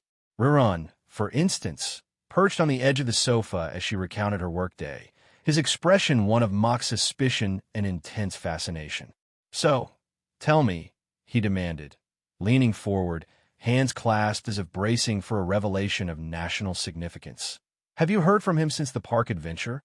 Any clandestine messages, secret rendezvous, subtle hints of undying affection?" Dee laughed, shaking her head, though a smile tugged at her lips at the dramatic phrasing. "Not secret," she replied. "We texted a bit, just friendly stuff, nothing clandestine. I want to let things unfold naturally." Rirun's eyes narrowed in exaggerated scrutiny. "Naturally, huh? That's a dangerous word," he muttered. Raj, meanwhile, approached the situation with an analytical air, though his fascination with emotional dynamics was hardly diminished by his intellectual veneer. "You have to consider," he said, crossing his arms and pacing slightly, "that the pattern of his communication, the timing, the choice of words, all of it conveys subconscious intent. If he texts promptly, It signals interest. If there's a delay, perhaps preoccupation or disinterest. You must read between the lines carefully.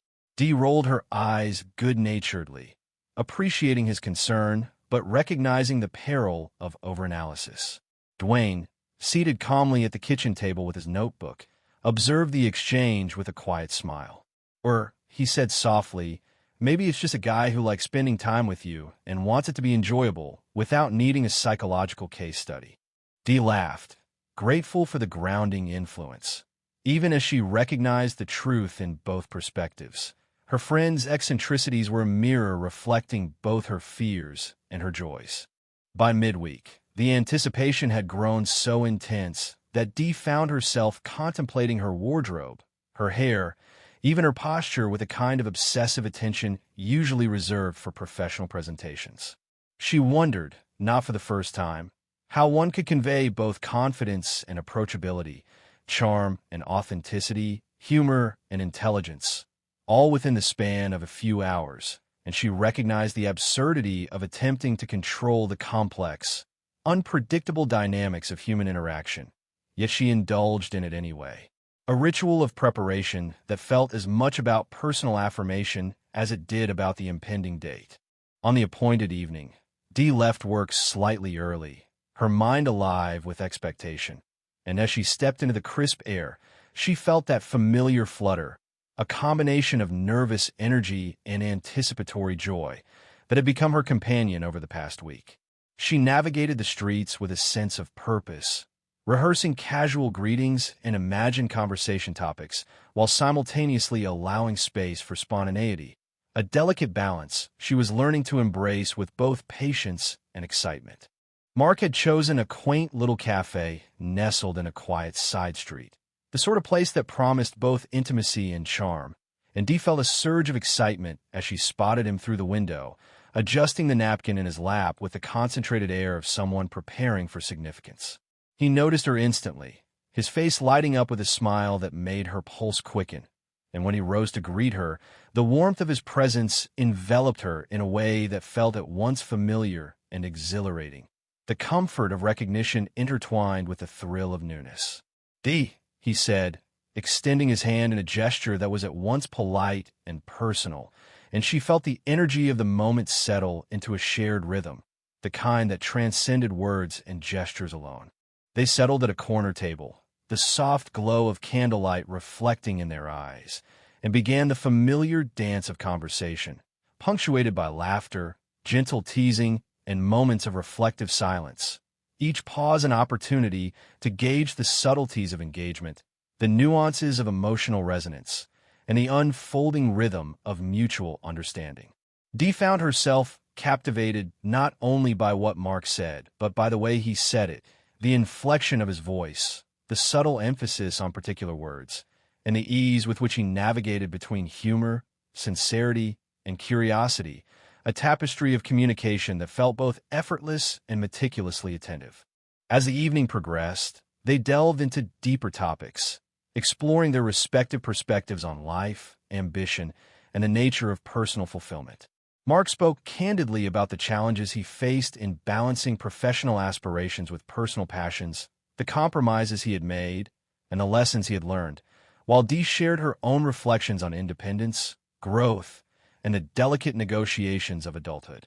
Their dialogue flowed with a surprising intimacy, a testament to the foundation of trust and curiosity established during their previous encounters, and Dee felt a sense of connection that was both rare and exhilarating, a resonance that transcended superficial attraction and hinted at the potential for enduring companionship.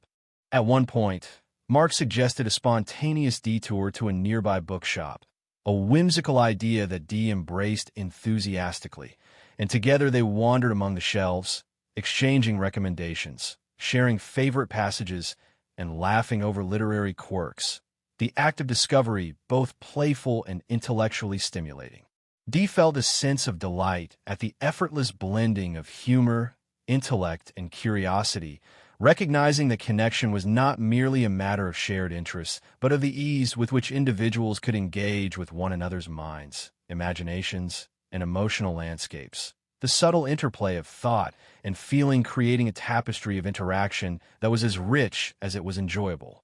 As they browsed, Dee noticed the way Mark's eyes lingered on certain titles, the way he considered the cover, the author, and the premise with a combination of critical analysis and personal reflection, and she found herself drawn not only to his thoughtfulness, but to the way he invited her participation, encouraging dialogue, perspective sharing, and collaborative interpretation. A delicate negotiation of influence and autonomy that underscored the depth of mutual respect and attentiveness.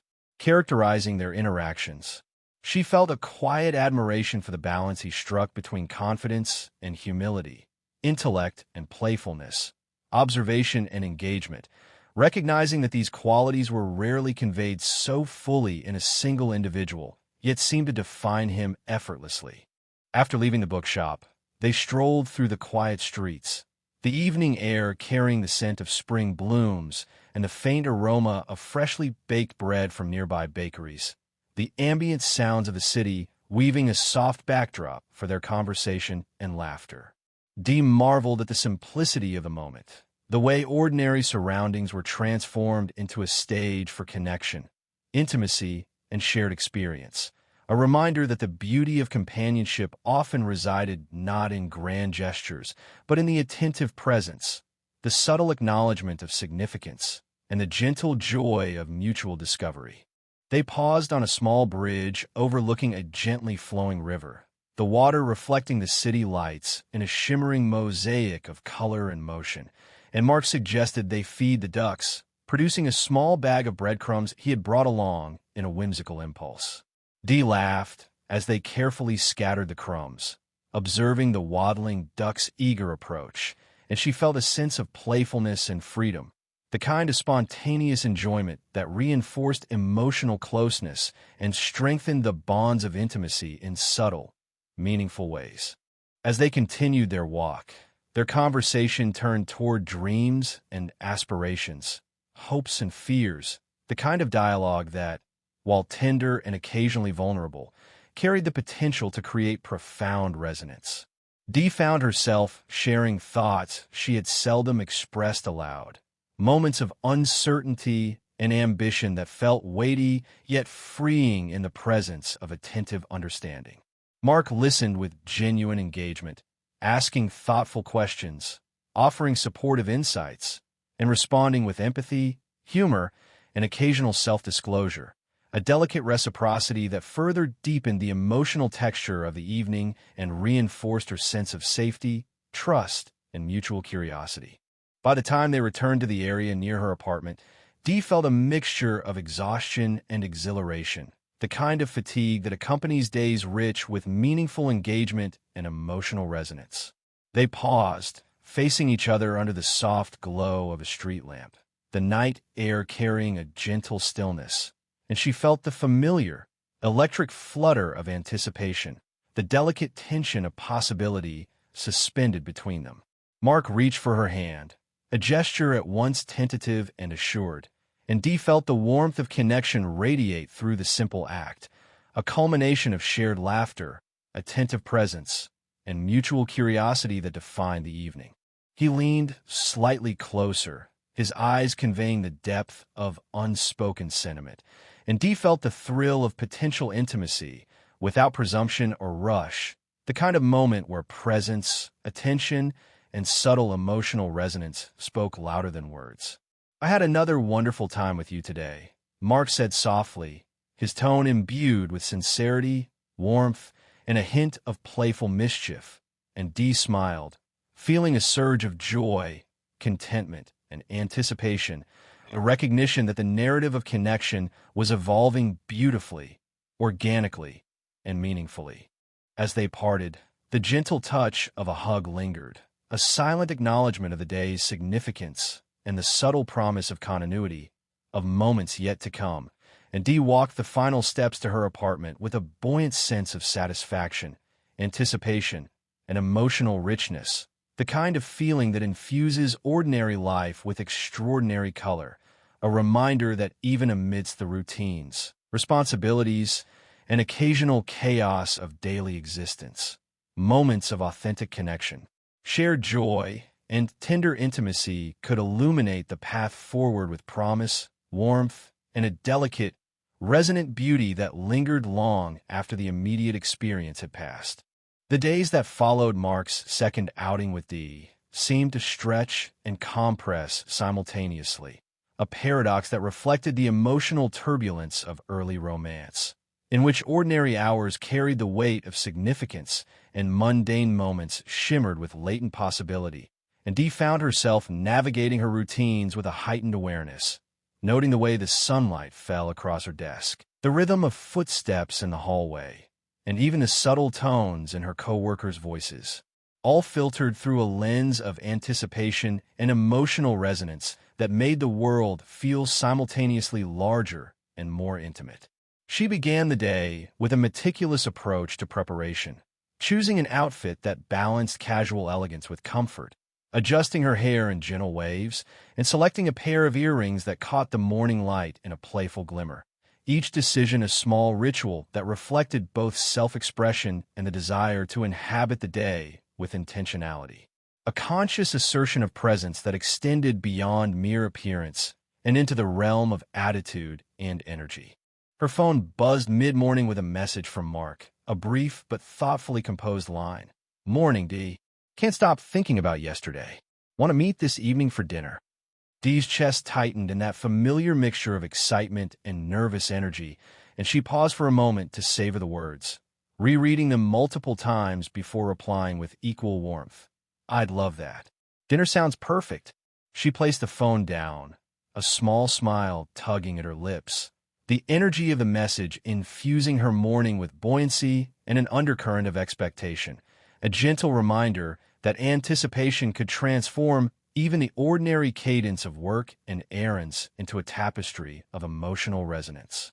By afternoon, the energy had become nearly tangible, a subtle vibration in her limbs, the kind of excitement that made focusing on spreadsheets and emails intermittently impossible, and she found herself daydreaming about the evening ahead. The way Mark might greet her, the conversation that would unfold, the potential for small gestures, shared laughter, and the quiet intimacy that emerged from attentive presence, all of which combined to create a sense of narrative continuity between past experience and future possibility, a temporal bridge that both exhilarated and grounded her in the moment. Her friends noticed the shift immediately upon her return to the apartment. Rerun, lounging dramatically across the sofa with a magazine splayed across his chest, looked up with wide eyes and a knowing grin. "So, is tonight the night we've been waiting for? The grand sequel to the park adventure?" Dee laughed, sinking onto the armchair beside him. "Well, it's just dinner," she said lightly, though the nervous energy in her voice betrayed her excitement. Raj, ever meticulous in his observations, raised an eyebrow and leaned forward, clasping his hands as though analyzing a complex problem. "Just dinner," he echoed, his tone hovering between incredulity and fascination. "Dee, every encounter is a data point. Every gesture, every word, every slight inflection contributes to a pattern of understanding. Dinner is not just dinner. It is a microcosm of relational dynamics." Dee smiled indulgently, recognizing the blend of concern and analytical obsession that characterized her friend, while Dwayne, seated at the kitchen table with a cup of tea, offered the simplest yet most grounding comment. "Enjoy it. That's all it really takes." She felt a wave of gratitude for the balance of eccentricity and simplicity her friends provided, a reminder that the context of shared lives enriched the experience of individual moments. When evening arrived, Dee took a deep breath as she stepped into the cool twilight air, the city lights beginning to sparkle against the darkening sky, and she felt that familiar flutter of excitement intermingled with a nervous anticipation, the body's subtle acknowledgement that emotional stakes were high even in the absence of overt danger. She navigated the streets with an attentiveness that was both deliberate and subconscious, her mind rehearsing greetings, conversation topics, and potential scenarios while simultaneously allowing space for spontaneity, a delicate equilibrium between preparation and surrender to the unpredictable flow of interaction. Mark greeted her outside the restaurant with a smile that lit up his face, his presence immediately dissolving some of the tension she carried in her chest. "Dee," he said warmly, extending his hand in a gesture both polite and personal, and she felt a rush of warmth at the simple acknowledgement, a reinforcement of continuity, care, and genuine interest that had come to define the evolving rhythm of their interaction. The ease with which they greeted one another set the tone for the evening, a subtle affirmation that the day's unfolding narrative was a continuation of prior experiences, each encounter layering nuance, understanding, and emotional resonance upon the last. Inside the restaurant, the atmosphere was intimate yet vibrant, the soft hum of conversation, the clink of cutlery, and the occasional pop of a cork creating an ambience that enhanced the sense of occasion without overshadowing their interaction. They were seated at a small corner table, a quiet sanctuary within the wider bustle, and Dee felt the familiar comfort of shared attention, the kind that allowed both presence and exploration, dialogue and reflection, laughter and quiet, and she appreciated the subtle orchestration of environment, mood, and mutual attentiveness that framed the unfolding moments of connection. As they perused the menu, their conversation flowed effortlessly, alternating between light-hearted banter and thoughtful reflection. The rhythm of dialogue punctuated by shared glances, smiles, and gestures that reinforced the subtle bonds forming between them. Dee marveled at the ease with which humor and sincerity interwove in their exchange, the way each observation, anecdote, and question was met with engagement and curiosity, and she recognized that the depth of connection lay not solely in content, but in the manner of engagement, the attentiveness to nuance, and the willingness to inhabit shared space with authenticity and receptivity. The meal progressed with a balance of indulgence and attention, each course accompanied by conversation that ranged from the trivial to the profound, from discussions of favorite childhood memories to reflections on aspirations, fears, and the nuanced tapestry of adult life. Dee found herself increasingly captivated not only by the stories Mark shared, but by the way he communicated them, the subtle inflections, pauses, and gestures that conveyed depth, thoughtfulness, and emotional authenticity, creating a resonance that went beyond superficial attraction to touch the subtler chords of understanding, empathy, and shared curiosity. At one point, Mark reached across the table, lightly brushing her hand in a gesture that was both tentative and deliberate, and Dee felt a thrill of electric warmth, a visceral acknowledgement of the evolving intimacy between them, the delicate negotiation of touch, presence, and mutual attentiveness marking a milestone in the unfolding narrative of connection.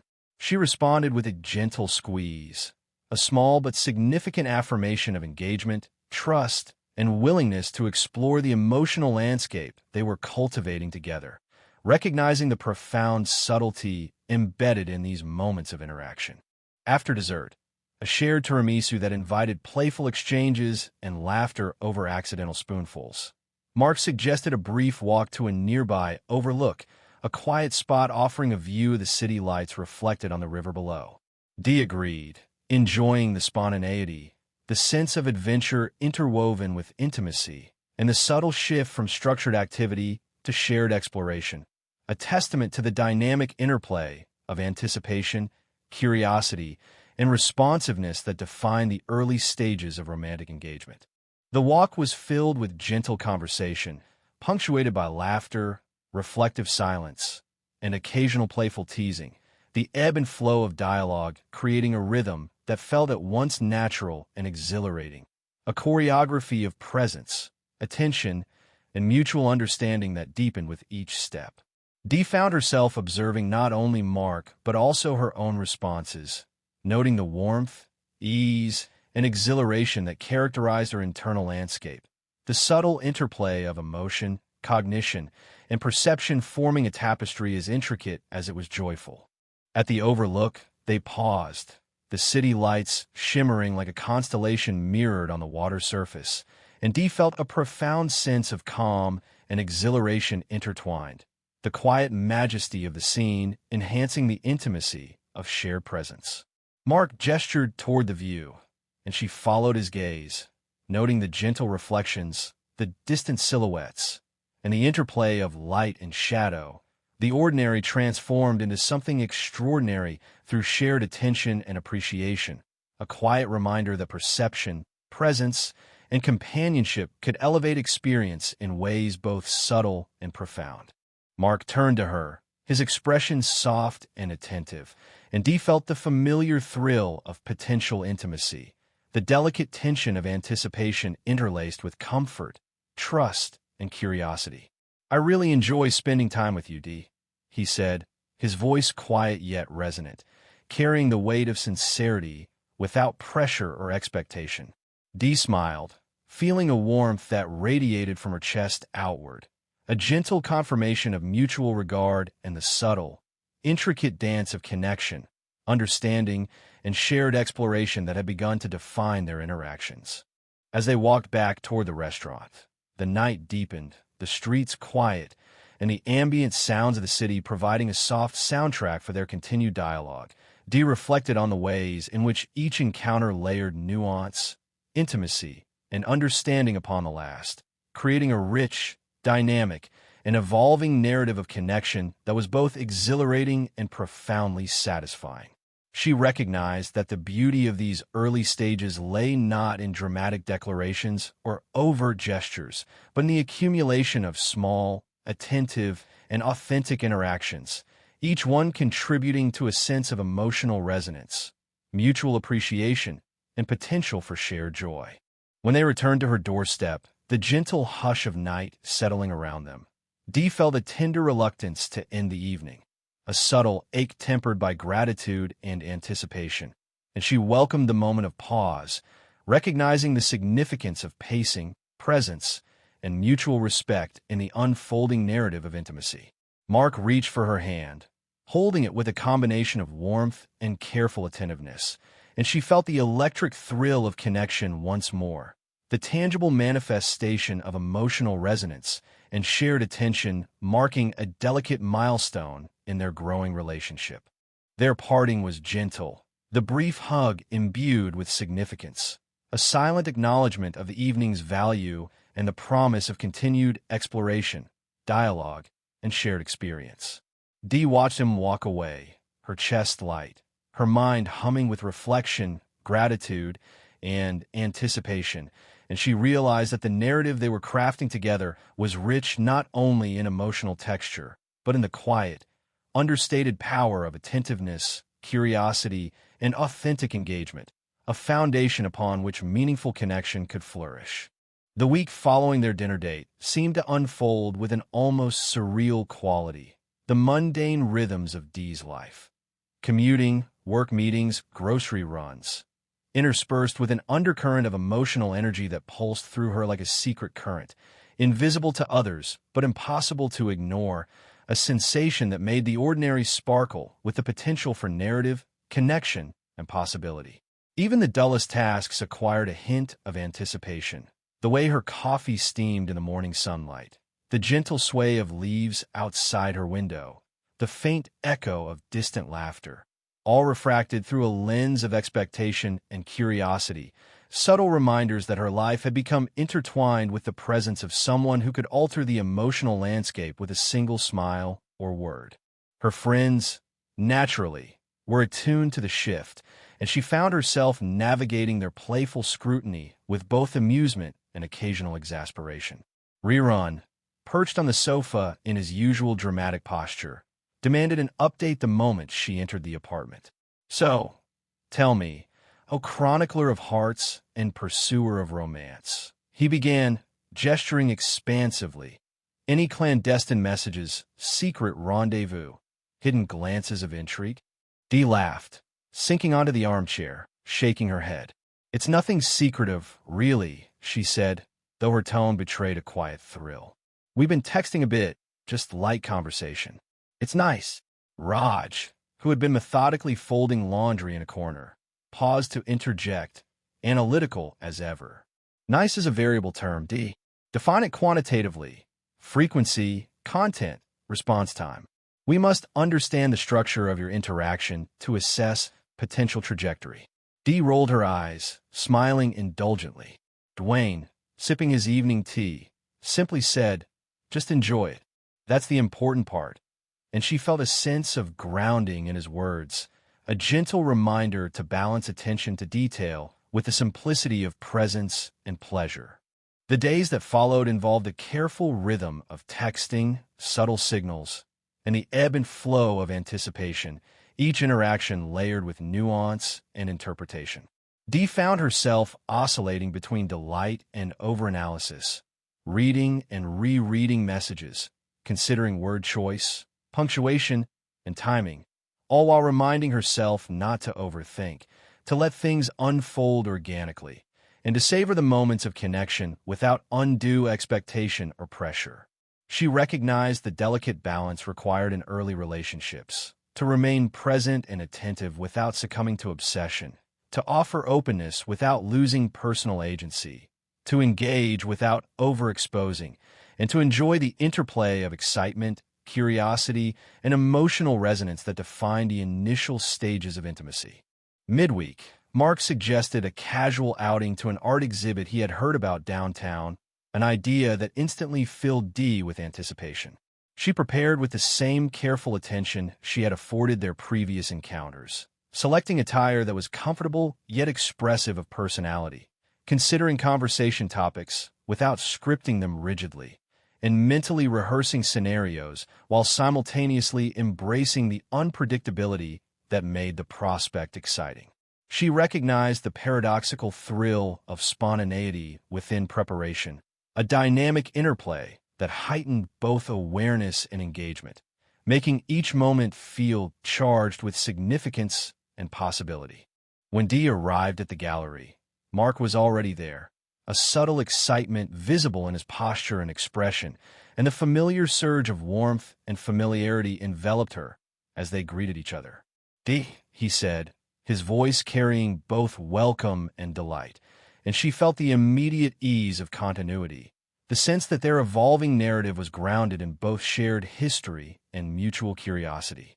They entered the exhibit together, navigating the space with playful commentary, shared observation, and thoughtful reflection, the artworks serving as a catalyst for discussion, laughter, and insight into each other's perspectives, values, and tastes.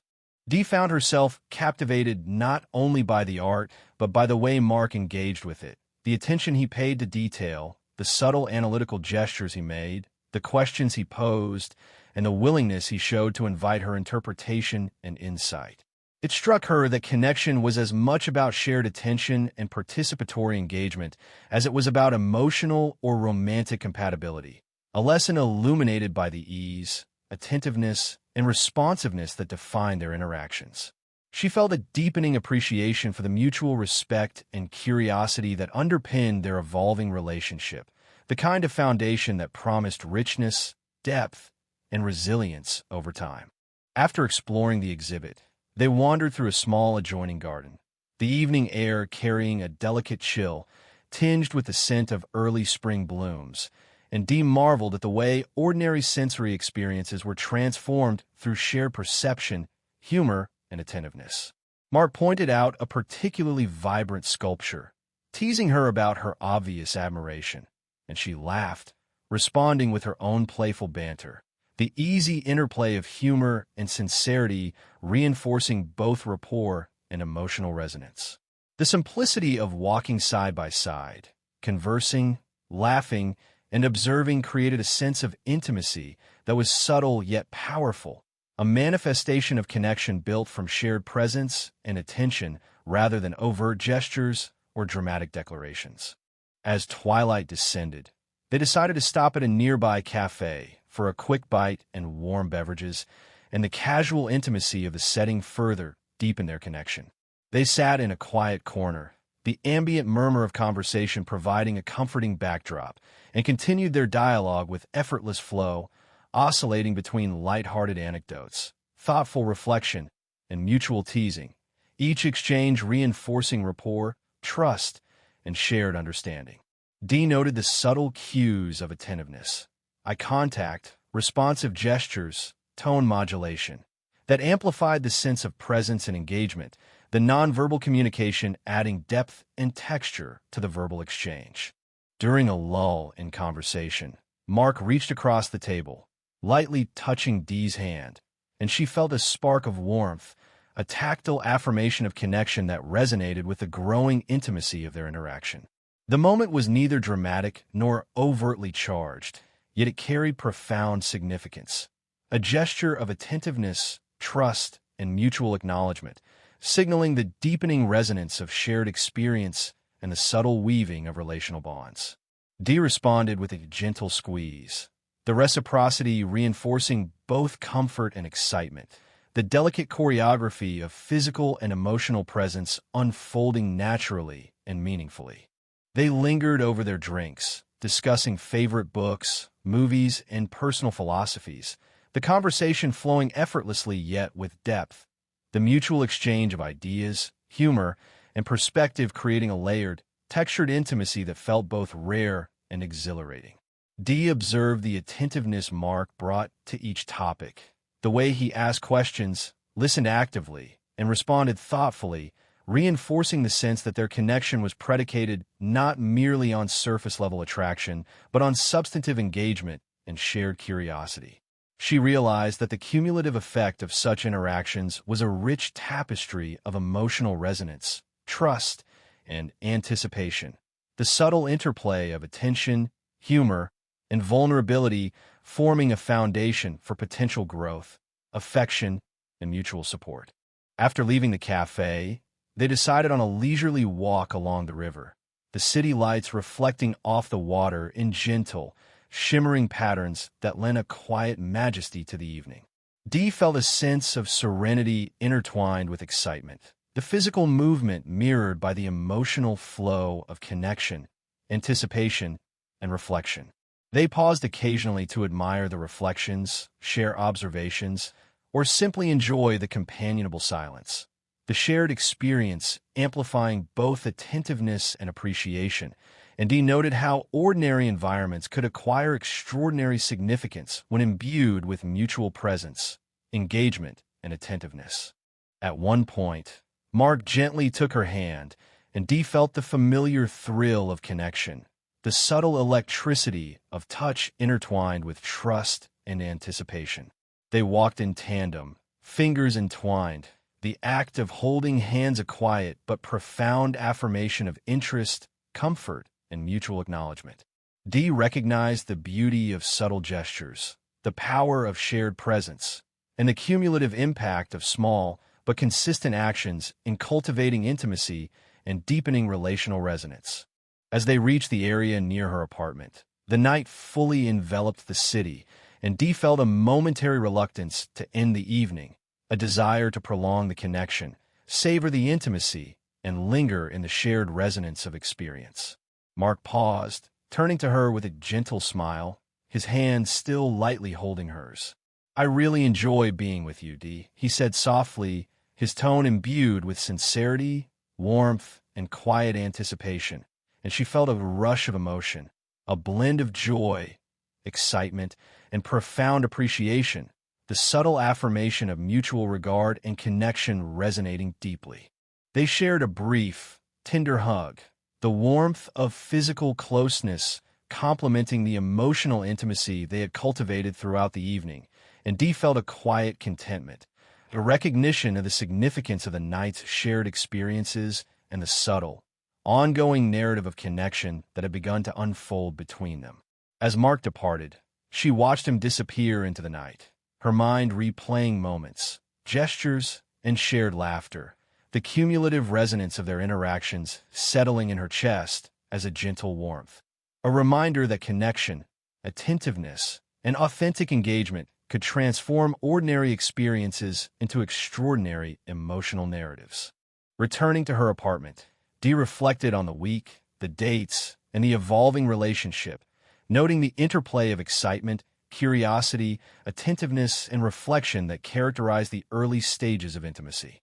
She recognized that each encounter, each small gesture, and each moment of shared attention contributed to the development of a relational tapestry, rich in nuance, trust, and anticipation, a complex yet exhilarating narrative that was both fragile and resilient, shaped by both intention and serendipity, and she felt a deep sense of gratitude, excitement, and cautious optimism for the chapters yet to unfold. The weekend following their art gallery and Riverside evening was charged with anticipation for Dee.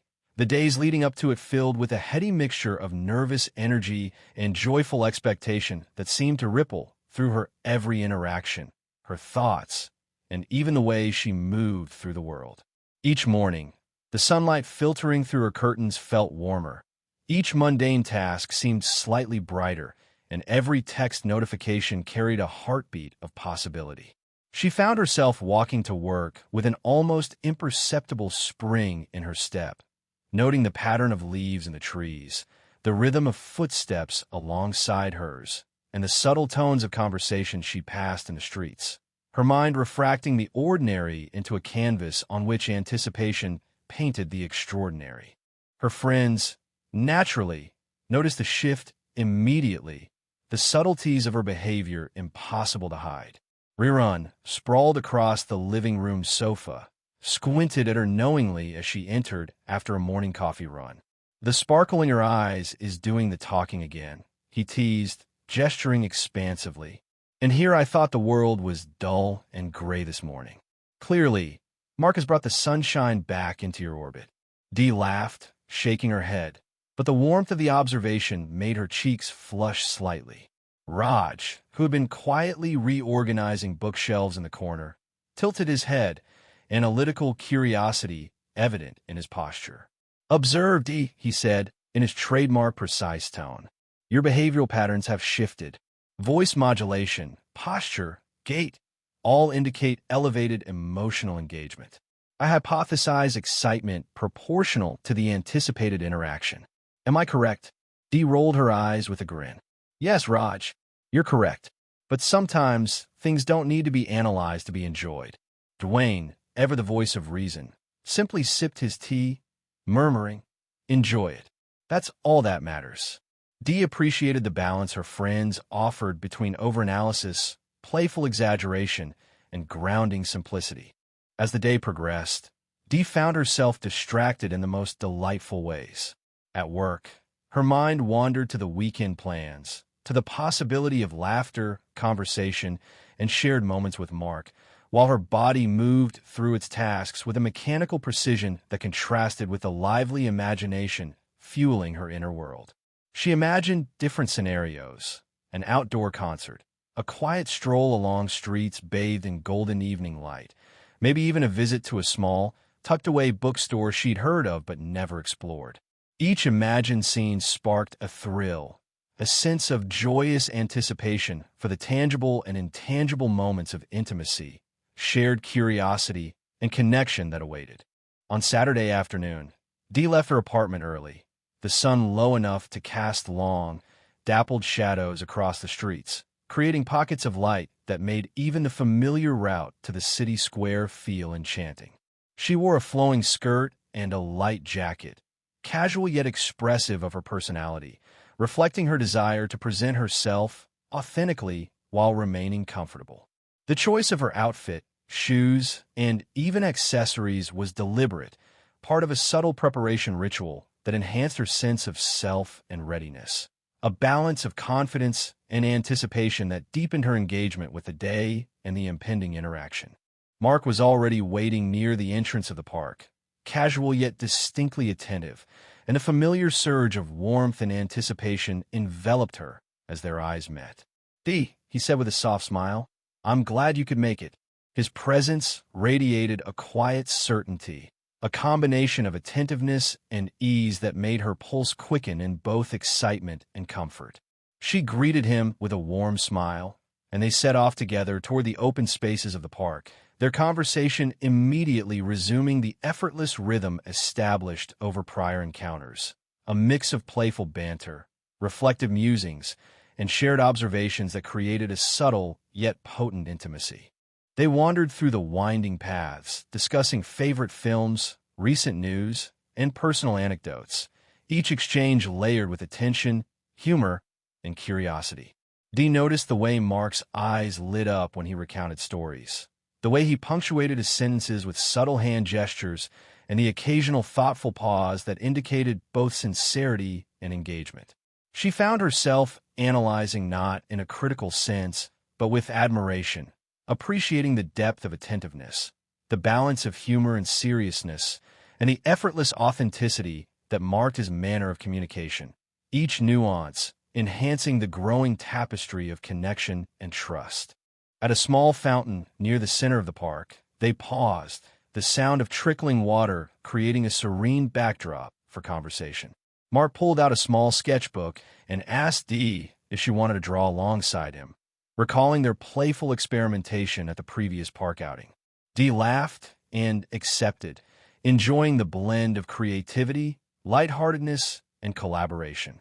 As they sketched and compared doodles, she noticed how effortlessly humor and playfulness interwove with observation and interpretation, creating a dialogue that was both intimate and intellectually stimulating, a dynamic that reinforced the growing depth of their connection.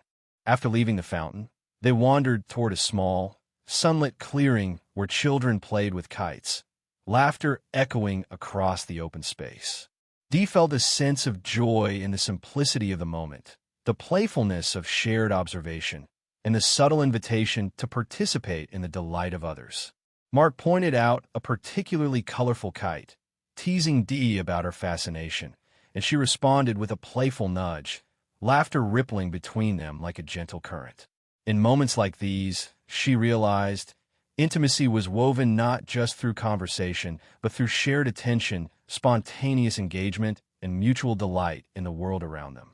As they continued, their conversation deepened, moving toward topics of personal philosophy, aspirations, and fears, the kind of dialogue that required both courage and trust. Dee shared reflections on independence, the pursuit of passions, and the subtle negotiations of adulthood, while Mark offered his own experiences and insights, a blend of candid vulnerability and thoughtful observation that invited both reflection and connection.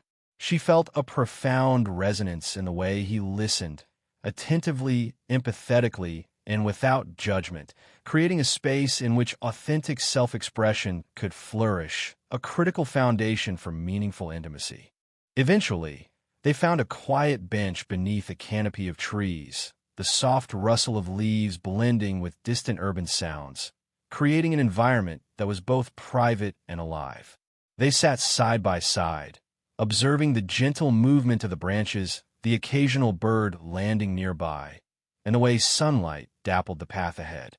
Dee felt a subtle thrill at the quiet intimacy of shared observation, the comfort of presence, and a mutual attention that required neither words nor gestures, yet communicated a profound sense of connection.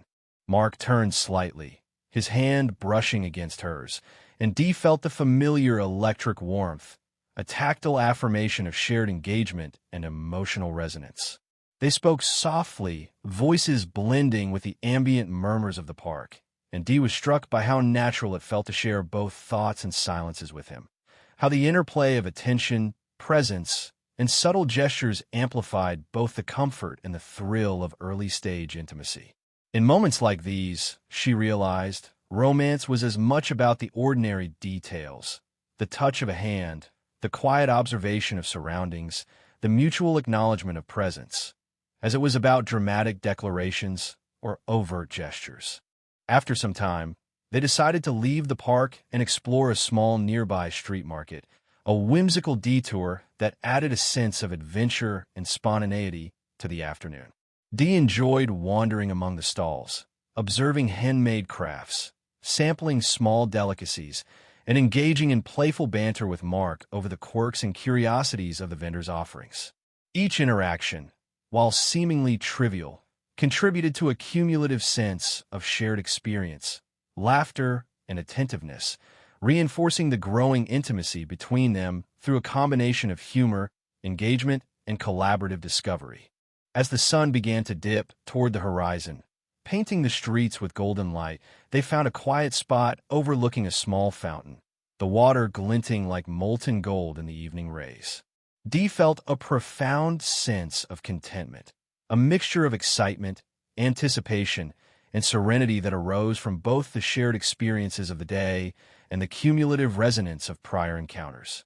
Mark spoke softly, expressing genuine enjoyment of their time together, and Dee felt a surge of warmth, the affirmation of mutual interest, attentiveness, and appreciation settling gently within her chest.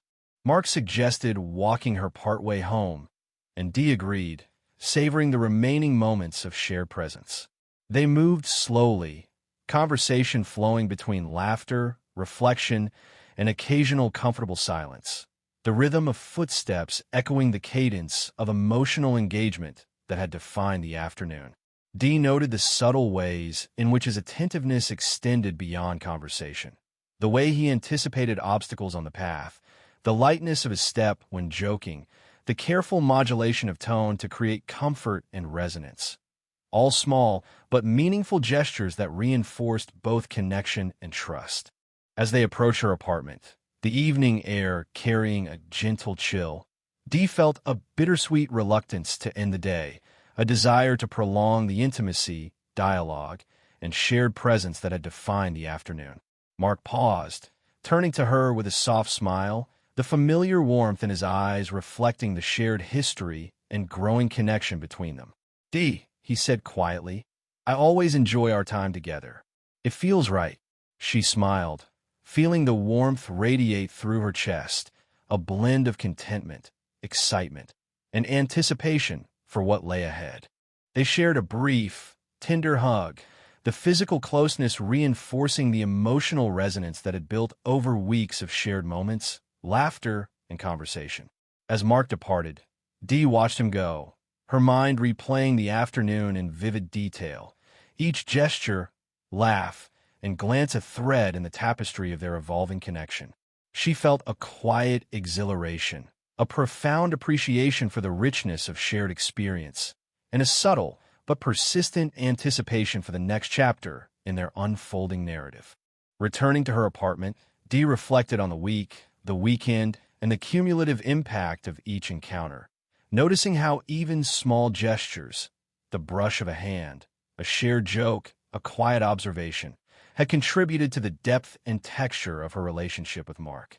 She understood that intimacy, connection, and trust were cultivated not solely through dramatic acts, but through consistent attentiveness, mutual engagement, and the delicate interplay of presence, curiosity, and authenticity. The day, she realized, was a microcosm of relational development, a vibrant illustration of how the ordinary could be transformed into something profoundly meaningful through shared attention, care, and mutual willingness to explore both the world and each other's inner landscapes. The following week unfolded with a sense of heightened awareness for Dee, as though every moment carried an unspoken significance, a subtle energy that threaded through her daily routine, coloring ordinary events with the anticipation of new experiences and the resonance of shared memories with Mark. Each morning she awoke with the faint thrill of expectation, her mind weaving scenes from previous encounters with the possibilities of future moments, a tapestry of laughter, conversation, subtle gestures, and quiet intimacies that seemed to infuse even the most mundane routines with vibrancy and purpose. Walking to work, she noticed the small details, the way sunlight dappled the pavement, the rhythmic patterns of passing pedestrians, the distant hum of morning traffic, as if the world itself had been reframed through the lens of emotional engagement, where ordinary phenomena were rendered extraordinary through shared attention and mindful presence. Her friends, ever attuned to the shifts in her behavior, were quick to notice the glow of anticipation that seemed to emanate from her. Rerun, lounging dramatically across the sofa, flung an arm toward her in mock flourish. "Ah, the aura of romance returns to our midst," he exclaimed, voice dripping with theatricality. "I can practically hear the soundtrack of love playing in the background." Dee laughed, sinking onto the armchair, shaking her head at his antics while allowing herself the indulgence of amusement. Raj, ever the analytical observer, adjusted his glasses and inclined his head thoughtfully. Behavioral metrics suggest a sustained elevation in mood and engagement, he observed with his characteristic precision. I hypothesized the presence of continued interaction with Mark as the causal factor. Confirmation pending further observation. Dee smiled indulgently, grateful for both the humor and insight her friends provided, while Dwayne simply sipped his tea and said softly, "Just enjoy it. That's all it really takes." Dee felt the grounding influence of his words, a reminder to balance observation with presence, analysis with enjoyment. By midweek, Dee and Mark had arranged their next meeting, a visit to a local cultural festival, an event replete with music, food stalls, street performers, and the vibrancy of communal celebration. Dee approached the day with careful preparation, selecting an outfit that was both expressive of her personality and practical for the outdoor environment, her choice reflecting a subtle balance of authenticity, confidence, and readiness for spontaneous adventure. She moved through the day's tasks with a heightened awareness, anticipating the evening ahead while simultaneously attending to responsibilities, a delicate interplay of preparation and presence that characterized much of her experience in these early stages of developing intimacy. When she arrived at the festival, Mark was already there, casual yet attentive, a subtle smile lighting his features as he caught sight of her. "Dee," he said warmly, the sound of her name eliciting the familiar warmth in her chest. "I'm glad you could make it." The ease with which he greeted her immediately dissolved the minor traces of nervousness she carried, the comfort of continuity and familiarity intertwining with the thrill of new experience to create a potent emotional blend. They walked together through the bustling festival grounds, navigating the maze of stalls, performers, and attendees with a sense of shared curiosity, the ambient sounds and colors of the event providing a lively, dynamic backdrop for their interaction. The evening unfolded with a rhythm that felt both spontaneous and deeply attuned, a blend of laughter, observation, reflection, and playful engagement. Dee marveled at the ease with which Mark navigated the environment, his attentiveness to detail, humor, and shared observation reinforcing the growing intimacy between them. They sampled street food, commented on the artistry of performers, and engaged in gentle teasing over minor mishaps, the cumulative effect of these experiences enhancing rapport, emotional resonance, and a subtle sense of shared adventure. Dee realized that connection was amplified not solely by dramatic gestures, but by the consistent layering of attention, responsiveness, and authentic engagement, each moment building upon the last to form a nuanced, evolving relational tapestry. At one point, they paused near a fountain surrounded by performers, where acrobats and dancers moved in coordinated rhythm, eliciting laughter and applause from the gathered crowd. Mark suggested they try a small carnival game, a playful invitation that Dee eagerly accepted, delighting in the light-hearted challenge and the opportunity to share in spontaneous enjoyment. The game, though trivial in its stakes, became a medium for humor, playful competition, and subtle collaboration, reinforcing both rapport and shared experience. Dee appreciated the ease with which Mark integrated levity and engagement into their interactions, the balance of attentiveness, humor, and responsiveness deepening both connection and enjoyment. As the festival lights brightened the evening sky, they wandered through a section of the grounds featuring artisan crafts and handmade goods. Dee was struck by the individuality and creativity displayed in the items, each piece telling a story through material, color, and design. Mark encouraged her to select small souvenirs, teasing her about her eye for detail and her apparent fascination with intricacy. She laughed, appreciating both the playful dynamic and the opportunity to explore shared curiosity and perspective, noting how mutual engagement in discovery, observation, and dialogue contributed significantly to the emotional resonance and satisfaction of the experience. During a quieter moment, they found a bench overlooking a small pond, the water reflecting the vibrant festival lights in fragmented patterns that shimmered like scattered gems.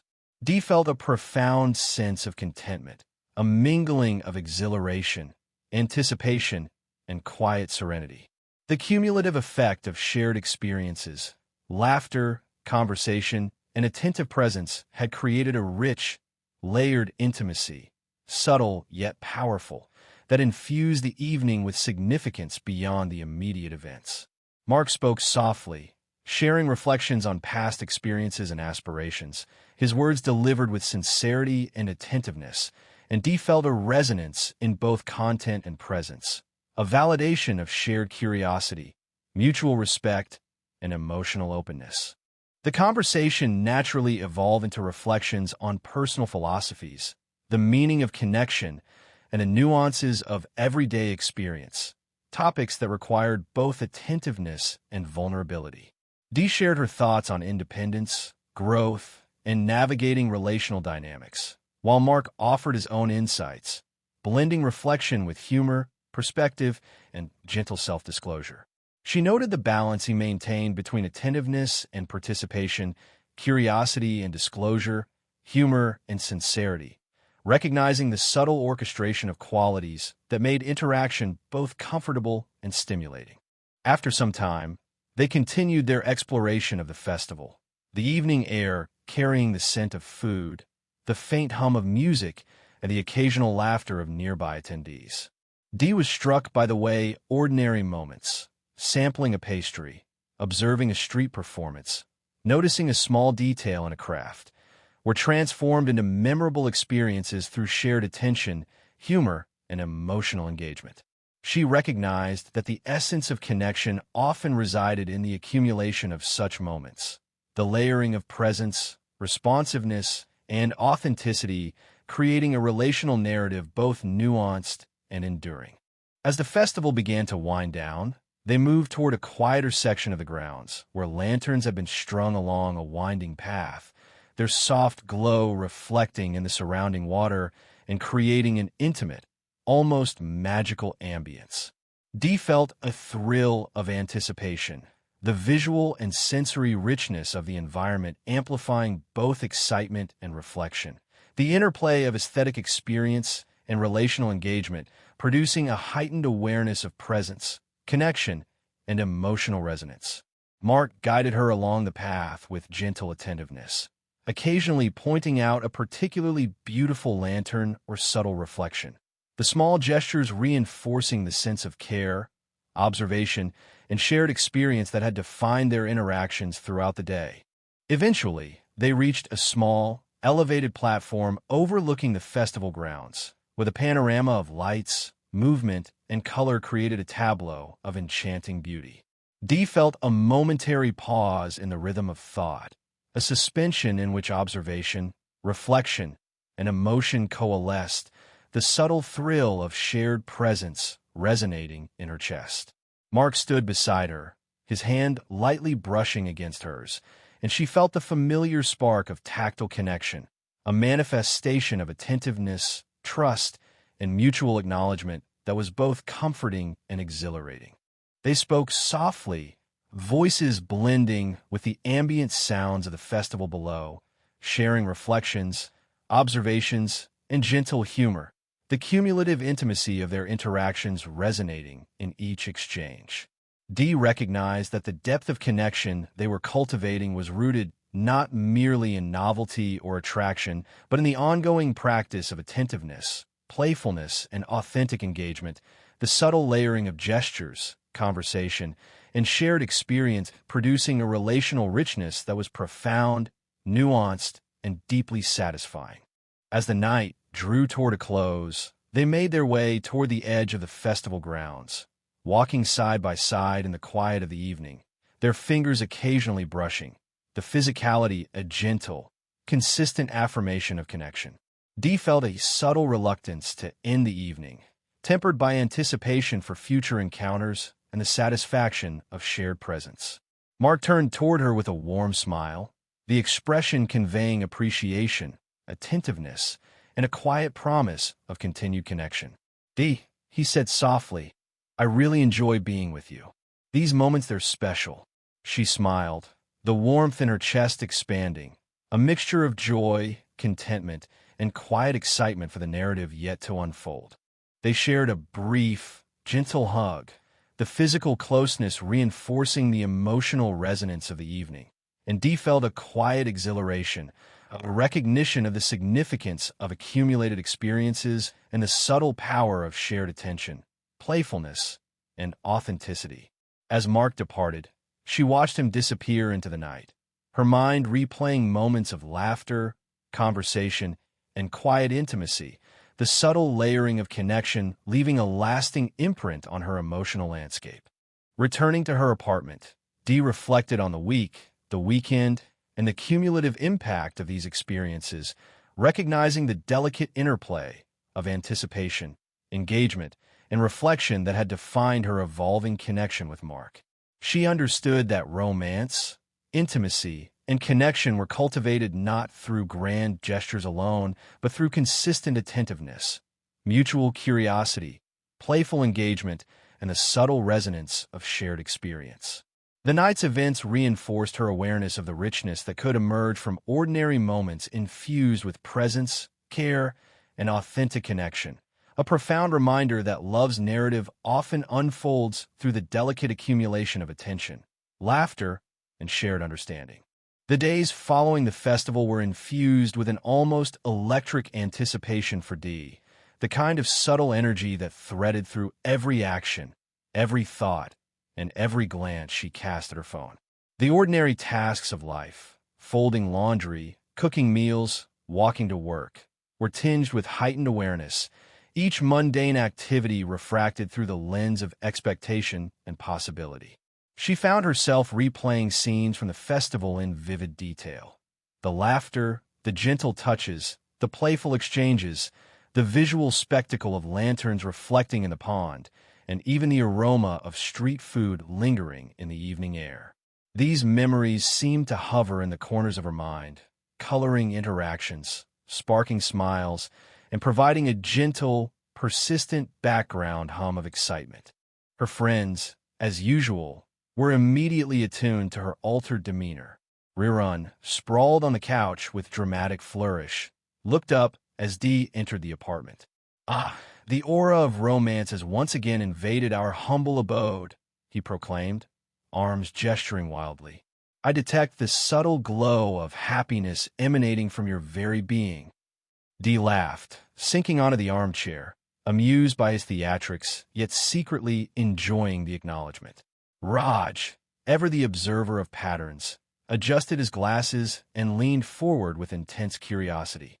"Your behavioral metrics suggest sustained emotional elevation and heightened anticipation. Are there new developments with Mark?" Dee shook her head with a smile, knowing that part of the charm of these moments lay in their unpredictability and organic unfolding. Dwayne, calmly sipping his tea, offered his usual grounding perspective. "Just enjoy it. That's all it really takes," he said, and Dee felt a comforting sense of balance in his words, a reminder to live in the moments as they came rather than overanalyzing them. Later in the week, Mark suggested a casual evening outing, a visit to a local rooftop cinema showing a classic film. Dee was immediately intrigued, both by the novelty and the opportunity for shared experience in a setting that promised intimacy without pretense. She approached the day with a subtle sense of ritual, carefully selecting her outfit for both comfort and style, making minor adjustments to her hair, and considering conversation topics without scripting them, striving for a balance of preparation and spontaneity. The anticipation of new shared experiences imbued her daily routine with purpose, turning ordinary hours into prelude, each moment a small rehearsal for the interaction ahead. Upon arriving at the rooftop venue, Dee was struck by the panoramic view of the city at twilight, the skyline illuminated by a blend of natural sunset and the emerging glow of urban lights. Mark greeted her with his characteristic warmth, a subtle smile lighting his face, and Dee felt the familiar flutter of excitement. "Dee," he said softly, "I'm glad you could make it." Their greeting was casual, yet infused with an intimacy born of shared experiences, the warmth of familiarity blending seamlessly with the thrill of anticipation. Together, they found seats on the slightly worn but comfortable blankets provided for patrons, the subtle tactile detail adding a layer of casual coziness to the evening. As the film began, the ambient sounds of the city mingled with the dialogue and score, creating a textured auditory landscape that enhanced the sensory richness of the experience. Dee noticed the small ways in which Mark's attentiveness manifested. The way he subtly adjusted his blanket to ensure she was comfortable, the way he occasionally glanced at her to gauge her reaction, and the occasional whispered comment or gentle laughter that punctuated moments of humor or tension in the film. Each small gesture reinforced a sense of connection, attentiveness, and emotional resonance, a delicate choreography that elevated the ordinary act of watching a movie into an intimate shared experience. Throughout the film, Dee found herself observing not only the narrative on screen, but also the rhythm of Mark's engagement, the nuances of his expression, and the subtle ways in which he communicated presence and attentiveness. She was struck by the balance of humor and seriousness, spontaneity and consideration, curiosity and reflection that characterized his manner of interaction. The experience highlighted the layers of relational depth that had been accumulating over their previous encounters, each moment adding texture, understanding, and emotional richness to the evolving narrative of connection. After the film, they lingered on the rooftop, the city lights twinkling below and the night air carrying a gentle chill. Dee felt a profound sense of serenity and exhilaration intertwined, the quiet majesty of the setting amplifying the intimacy of shared presence. Mark spoke softly, sharing reflections on the film, commenting on the cinematography, and weaving in personal anecdotes, his voice carrying a warmth and sincerity that resonated deeply with Dee. She responded in kind, engaging in playful debate, thoughtful observation, and gentle humor, the conversation flowing effortlessly yet with depth, reinforcing rapport, trust, and mutual appreciation. As they sat side by side, their shoulders occasionally brushing, Dee felt a subtle thrill in the familiarity and comfort of physical proximity. The small gestures, the brushing of a hand against hers, the gentle tilt of his head toward her, the shared laughter at a witty line, were laden with significance, a manifestation of attentiveness, trust, and growing intimacy.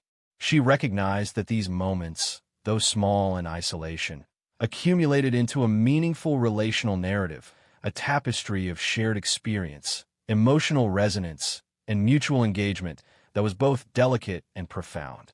Mark suggested a short walk to a nearby overlook that provided a sweeping view of the city skyline at night. Dee agreed, enjoying the opportunity for continued shared presence and reflection. As they walked, their conversation touched on future aspirations, favorite travel destinations, and philosophical musings about the subtleties of everyday life. Dee found the dialogue stimulating, both intellectually and emotionally, and she appreciated the balance of lighthearted banter with deeper reflection, the interplay of humor and sincerity creating a dynamic and engaging rhythm that deepened the connection between them. Upon reaching the overlook, they paused to take in the panorama. Dee marveled at the way the city lights reflected in the water below, creating shimmering patterns that seemed almost magical. The setting sun, now a faint glow on the horizon, cast a soft light across the landscape, heightening the sense of intimacy and significance. Dee felt a gentle thrill at the combination of natural beauty, urban vibrancy, and shared presence, a moment that crystallized the layers of connection and anticipation that had been developing over weeks of interaction. Mark turned to her, his expression soft and attentive, and Dee felt the familiar warmth of emotional resonance. "Dee," he said quietly, "I really enjoy spending time with you. You make even ordinary experiences feel extraordinary." She smiled, feeling a surge of emotion, a mixture of gratitude, excitement, and quiet anticipation. The acknowledgement reinforced the mutual understanding, attentiveness, and engagement that had defined their interactions, highlighting the profound significance of shared presence, subtle gestures, and authentic connection in cultivating relational depth. As they began the walk back, their fingers brushed occasionally, a gentle tactile reinforcement of connection and trust.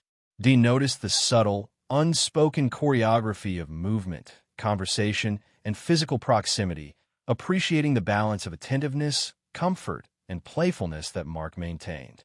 Each shared glance, laugh, and gentle gesture added to the cumulative emotional resonance, creating a rich and nuanced tapestry of intimacy and engagement. Approaching her apartment, Dee felt a bittersweet reluctance to end the evening, tempered by satisfaction and anticipation for future encounters. Mark paused, turning toward her with a soft smile. "Dee," he said, "I always look forward to our time together. It feels right." She returned the smile, feeling a gentle warmth in her chest, a mixture of contentment, excitement, and deep appreciation for the narrative of connection they were weaving together. They shared a brief, tender hug, the warmth of physical closeness complementing the emotional intimacy cultivated throughout the evening.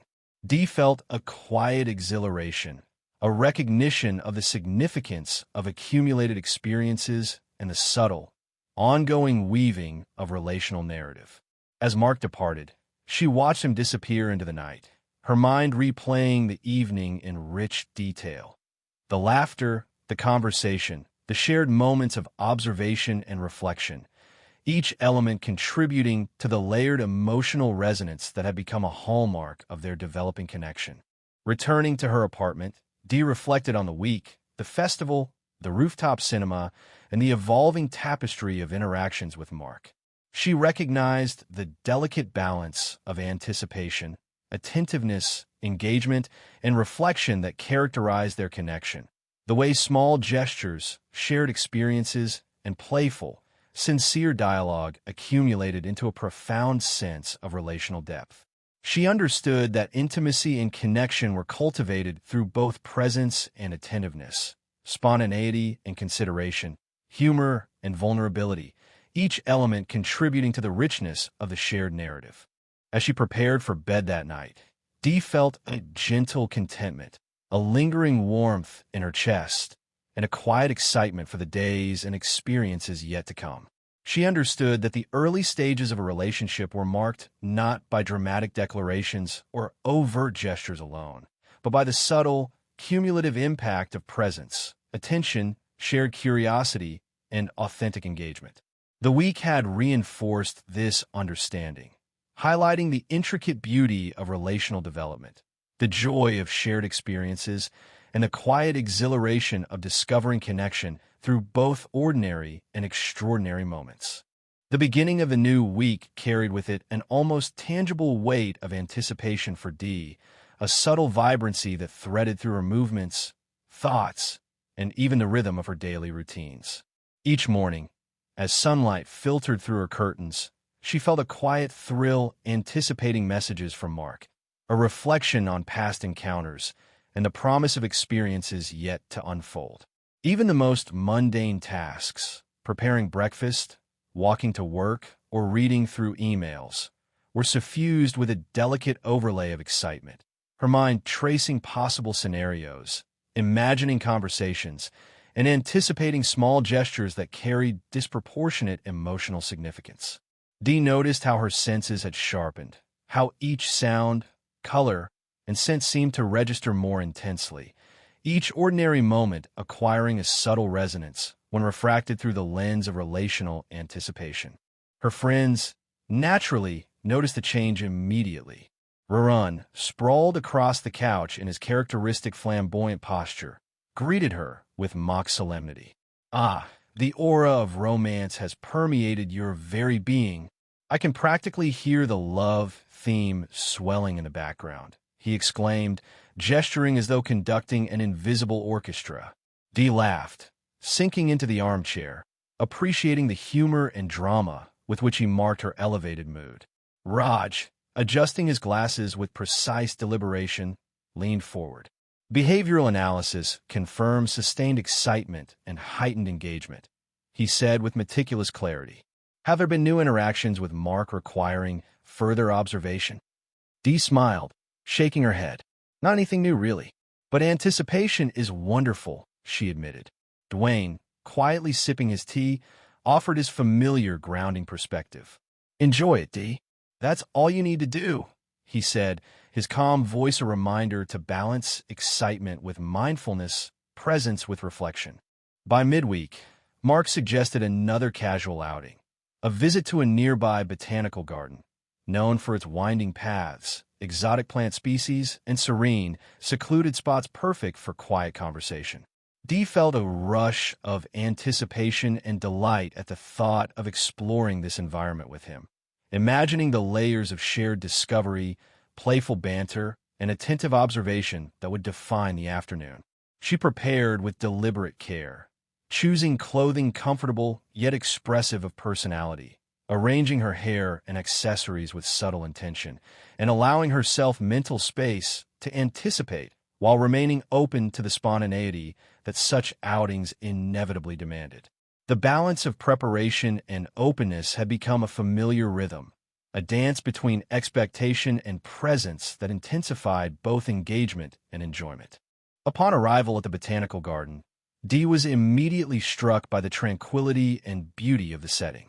Mark was already waiting near the entrance, casual yet attentive, his smile radiating warmth and recognition. "Dee," he said softly, "I'm glad you could make it." The simple acknowledgement sent a ripple of pleasure through her chest, a combination of familiarity, excitement, and emotional resonance that defined their evolving connection. Together, they wandered through the garden's winding paths, observing the diverse flora, pausing to admire particularly vibrant blooms, and engaging in playful commentary on the intricate designs of leaves, petals, and branches. Each observation, though seemingly trivial, became an opportunity for shared presence, reflection, and subtle humor, reinforcing both connection and attentiveness. As they moved deeper into the garden, Dee noticed the way Mark engaged with the environment, not merely as a passive observer, but with curiosity, attentiveness, and occasional playful commentary that invited her participation. He would point out unusual species, ask her opinion on particular arrangements, or gently tease her about her fascination with minute details. The interplay of humor, attentiveness, and mutual engagement created a layered intimacy, one that was at once subtle and profound, building upon the foundation of previous shared experiences while infusing each moment with novelty and delight.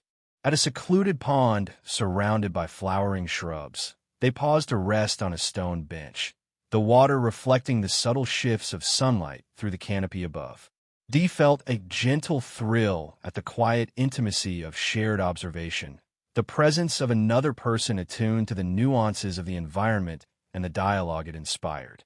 Mark spoke softly, sharing reflections on his own experiences with nature, thoughts on mindfulness, and the simple joy of noticing small details often overlooked in daily life. Dee responded with her own observations, anecdotes, and playful commentary, the conversation flowing with effortless rhythm, yet rich in layered meaning. The interaction highlighted the ways in which shared attentiveness, mutual curiosity, and subtle engagement could cultivate profound connection without overt dramatics or elaborate gestures.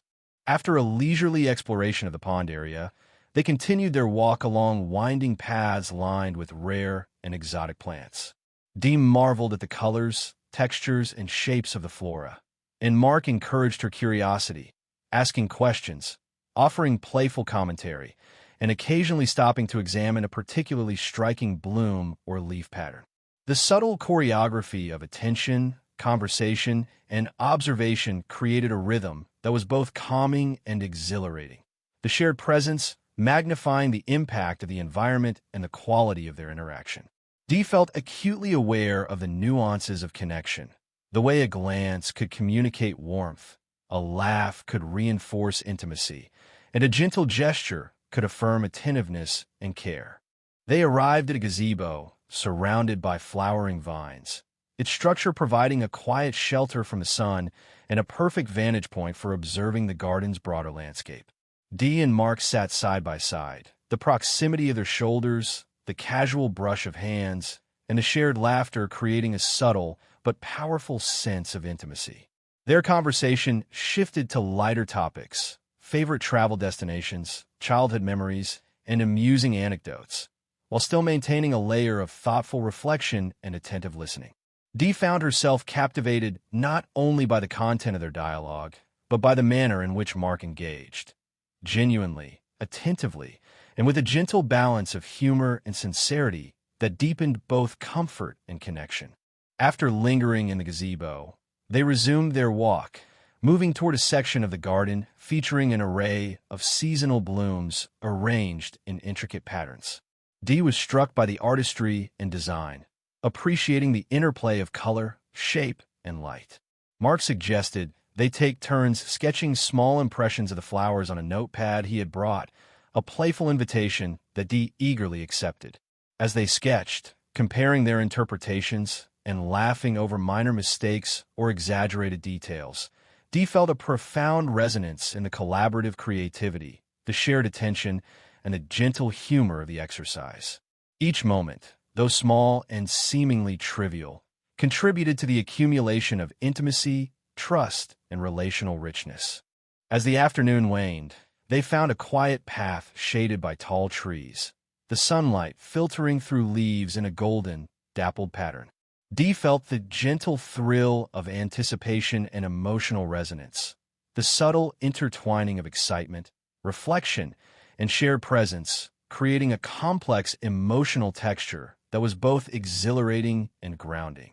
Mark spoke softly about the philosophical implications of observation, curiosity, and mindfulness, weaving his reflections into the natural rhythm of conversation and movement. Dee responded with her own thoughts, the dialogue fluid, nuanced, and deeply engaging, a delicate balance of insight, humor, and attentive listening that amplified both emotional and cognitive connection. They reached a small overlook, with a garden's carefully landscaped section spread out below, illuminated by the warm glow of late afternoon sunlight. Dee felt a momentary pause in the flow of activity, a suspended moment in which presence, observation, and emotional resonance converged. Mark reached out gently, brushing a strand of hair from her face, and Dee felt the familiar warmth and spark of connection. The gesture, subtle yet deliberate, reinforced attentiveness, care, and mutual acknowledgement, of a reminder that intimacy often resides in the quiet, cumulative layering of presence, touch, and shared attention rather than in grand declarations or dramatic displays. Their walk back toward the entrance was accompanied by a gentle discussion of future plans, both immediate and aspirational.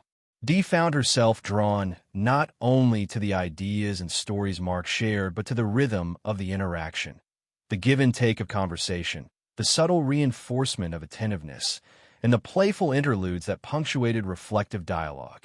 Each shared observation, laugh, and gesture contributed to the evolving narrative of connection, the subtle choreography of engagement, curiosity, and mutual respect deepening the relational tapestry that had been developing over weeks of interaction. As they neared the garden's exit, Dee felt a bittersweet reluctance to conclude the day, tempered by satisfaction and anticipation for future experiences. Mark turned to her with a gentle smile, the warmth and sincerity in his expression resonating deeply. "Dee," he said softly, "I always look forward to spending time with you. These moments, they mean a lot to me." She smiled in response, feeling the familiar warmth in her chest, a mixture of contentment, excitement, and profound appreciation for the ongoing narrative they were creating together. They shared a brief, tender hug, the physical closeness amplifying the emotional resonance of the day, and Dee felt a quiet exhilaration as she watched Mark walk away, the mental replay of the day's interactions settling into a soft, persistent glow. Returning to her apartment, she reflected on the week, the botanical garden visit, and the accumulation of shared experiences that had shaped the evolving connection with Mark. She recognized the subtle dynamics at play, the layering of attentiveness, humor, presence, shared curiosity, and gentle vulnerability that cultivated both intimacy and trust. As she prepared for bed, Dee allowed herself to savor the sensations of the day, the warmth of connection, the thrill of anticipation, and the satisfaction of shared experience. She understood that early-stage relationships were defined not solely by dramatic gestures or overt declarations, but by the delicate, cumulative interplay of presence, attention, playfulness, and authenticity. The afternoon in the botanical garden had reinforced this understanding, illuminating the beauty of relational development as a tapestry woven from ordinary moments rendered extraordinary through care, engagement, and mutual resonance. The night, quiet and still, felt like both a pause and a promise, a gentle interlude in which reflection, anticipation, and contentment coexisted, a prelude to further unfolding chapters in the shared narrative of connection and discovery. The following weekend arrived with a quiet, almost electric anticipation that seemed to infuse Dee's every thought, step, and breath. Even mundane preparations, selecting an outfit, brushing her hair, packing a small bag with essentials, carried a weight of significance, each movement measured yet infused with excitement. She felt the familiar flutter in her chest, the subtle thrill of expectation that had become both comforting and exhilarating over the past few weeks of interactions with Mark. This time, they had planned a visit to a local art installation, an interactive exhibit that promised immersive experiences, playful engagement, and opportunities for reflection. Dee's mind wandered through the possibilities as she dressed, imagining the colors, textures, and spatial compositions they might encounter, as well as the shared laughter, conversation, and subtle gestures that would accompany them. Her friends noticed immediately upon her entrance into the apartment. Rerun sprawled dramatically across the couch, raised an eyebrow, and smirked. Ah, the aura of excitement. One can practically hear the overture of anticipation in the air, he declared, sweeping his hand as though conducting a symphony. Dee laughed, sinking into the armchair, momentarily amused and secretly gratified by the acknowledgement. Raj, ever analytical, leaned forward, adjusting his glasses. Behavioral indicators suggest sustained emotional engagement and elevated anticipation. Are these metrics correlated with a new interactive experience with Mark? Dee shook her head, smiling. Yes, Raj, but it's not about metrics, it's about enjoying the experience. Dwayne, calmly sipping his tea, offered his grounding insight. Enjoy it, Dee. That's what counts, he said, and the simple, steady reminder anchored her amidst the whirl of excitement and expectation. Dee arrived at the gallery just as Mark was finishing a brief conversation with the attendant at the entrance. His presence radiated warmth and attentiveness, the familiar spark of recognition lighting his expression as he turned toward her. Dee, he said softly, I'm glad you're here. The momentary pulse of excitement rippled through her chest, a blend of comfort, anticipation, and subtle exhilaration. Together, they moved into the installation, a space filled with dynamic sculptures, interactive projections, and ambient soundscapes that invited both observation and engagement. The sensory richness of the environment amplified Dee's attentiveness and emotional resonance, transforming ordinary perception into an intricate web of shared experience. As they explored the first room, Dee was immediately drawn to an interactive light sculpture, its patterns shifting with subtle changes in movement and position. Mark encouraged her to engage, and she felt a playful thrill as her gestures influenced the swirling patterns, the lights reflecting across both their faces in a kaleidoscope of color. The tactile, participatory nature of the exhibit created a space for shared delight, observation, and humor, their laughter and exclamations blending seamlessly with the ambient soundscape. Dee noticed how effortlessly Mark combined attentiveness with playful engagement, subtly guiding the experience without imposing, allowing shared curiosity and collaboration to define the interaction. They moved through subsequent rooms, each offering a unique blend of visual, auditory, and tactile experiences.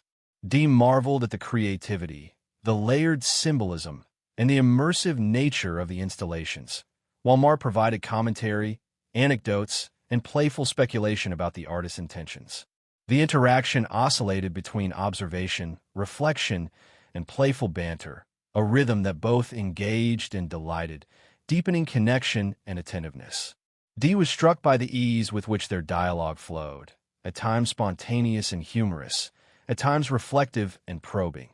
Each exchange reinforcing rapport, trust, and mutual curiosity. In one particularly immersive room, a projection of shifting abstract patterns responded to movement and sound. Dee and Mark experimented with gestures, laughter echoing through the space as shapes morphed unpredictably, their shadows blending with the projections in a playful, ephemeral dance. Dee felt a profound resonance in the interplay of environment, movement, and shared engagement, the interaction highlighting the delicate balance between spontaneity and attentiveness, observation and participation. Each small gesture, laugh, and playful comment accumulated into a rich tapestry of shared experience, intimacy, and emotional connection. After the interactive exhibits, they wandered into a quieter gallery space featuring traditional paintings and sculptures. Dee found herself drawn to a series of vibrant abstract canvases, and Mark noticed her fascination, offering insights and questions that prompted deeper reflection and playful debate. They discussed color theory, emotional impact, and the subjective nature of interpretation, their dialogue seamlessly blending analysis, humor, and personal anecdote. Dee appreciated the balance Mark maintained between thoughtful observation and lighthearted engagement, recognizing the subtleties of attentiveness, responsiveness, and shared curiosity that underpinned both enjoyment and relational depth. At one point, they paused near a sculpture composed of intertwined metal forms, the interplay of shadow, light, and curvature creating a striking visual experience. Mark suggested they attempt to find patterns or shapes within the sculpture, a playful invitation that Dee eagerly accepted. Their guesses and observations elicited laughter, reflection, and gentle teasing, each moment reinforcing rapport, attentiveness, and shared enjoyment. Dee was struck by how the ordinary act of observation could transform into a rich relational experience when shared with someone attuned to humor, curiosity, and emotional resonance. As the afternoon waned, they settled on a bench overlooking a small courtyard within the gallery complex. Sunlight filtered through the overhead canopy, creating dappled patterns that shifted with the breeze. Dee felt a gentle thrill in the quiet intimacy of the moment, the shared presence amplifying both comfort and anticipation.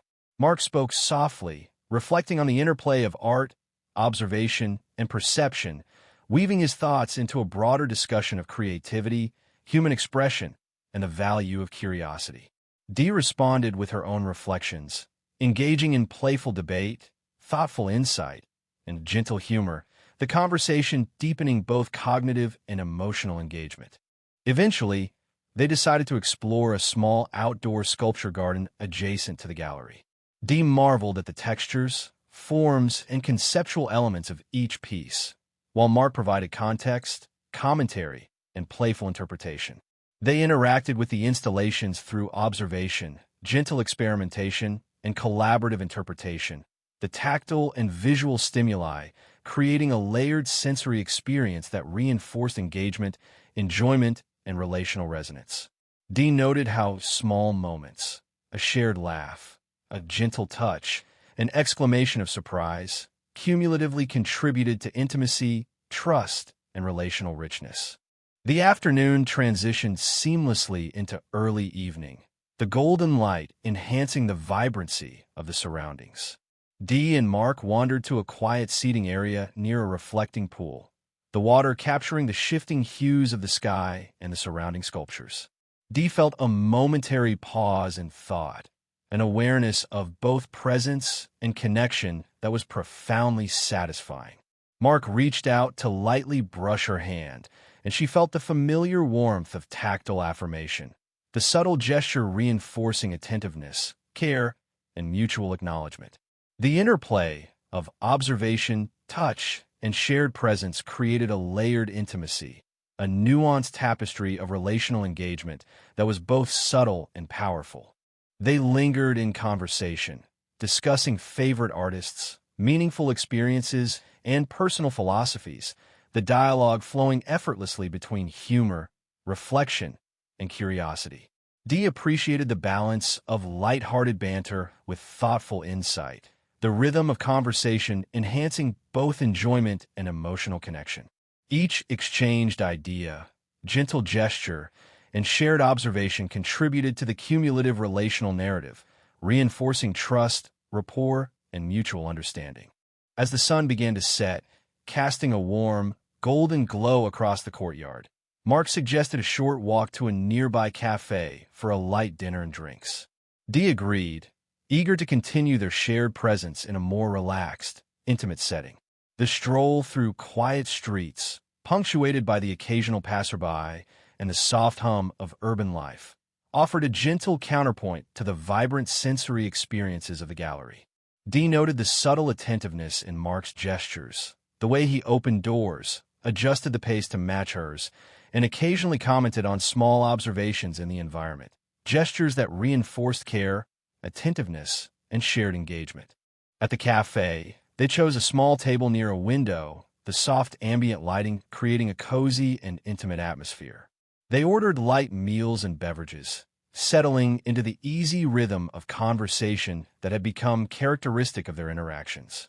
Dee found herself reflecting on the day, the gallery, the sculpture garden, and the cumulative richness of shared experiences, recognizing the intricate interplay of attentiveness, humor, curiosity, and subtle gestures that had deepened connection and relational resonance.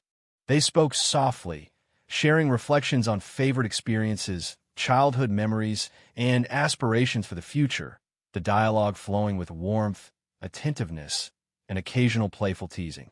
Dee felt the familiar thrill of intellectual and emotional engagement, appreciating the balance Mark maintained between participation, reflection, and attentive observation.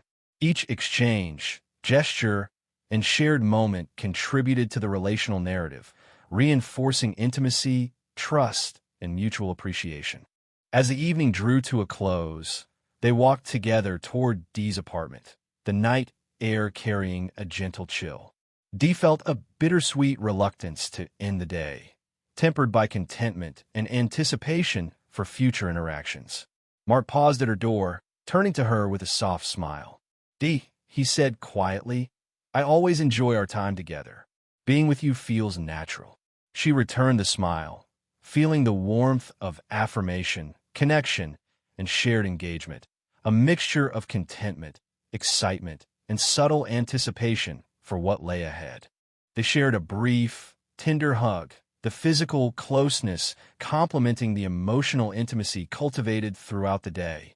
Dee watched him depart, her mind replaying the afternoon and evening in vivid detail, each laugh, gesture, and exchange a thread in the evolving tapestry of connection.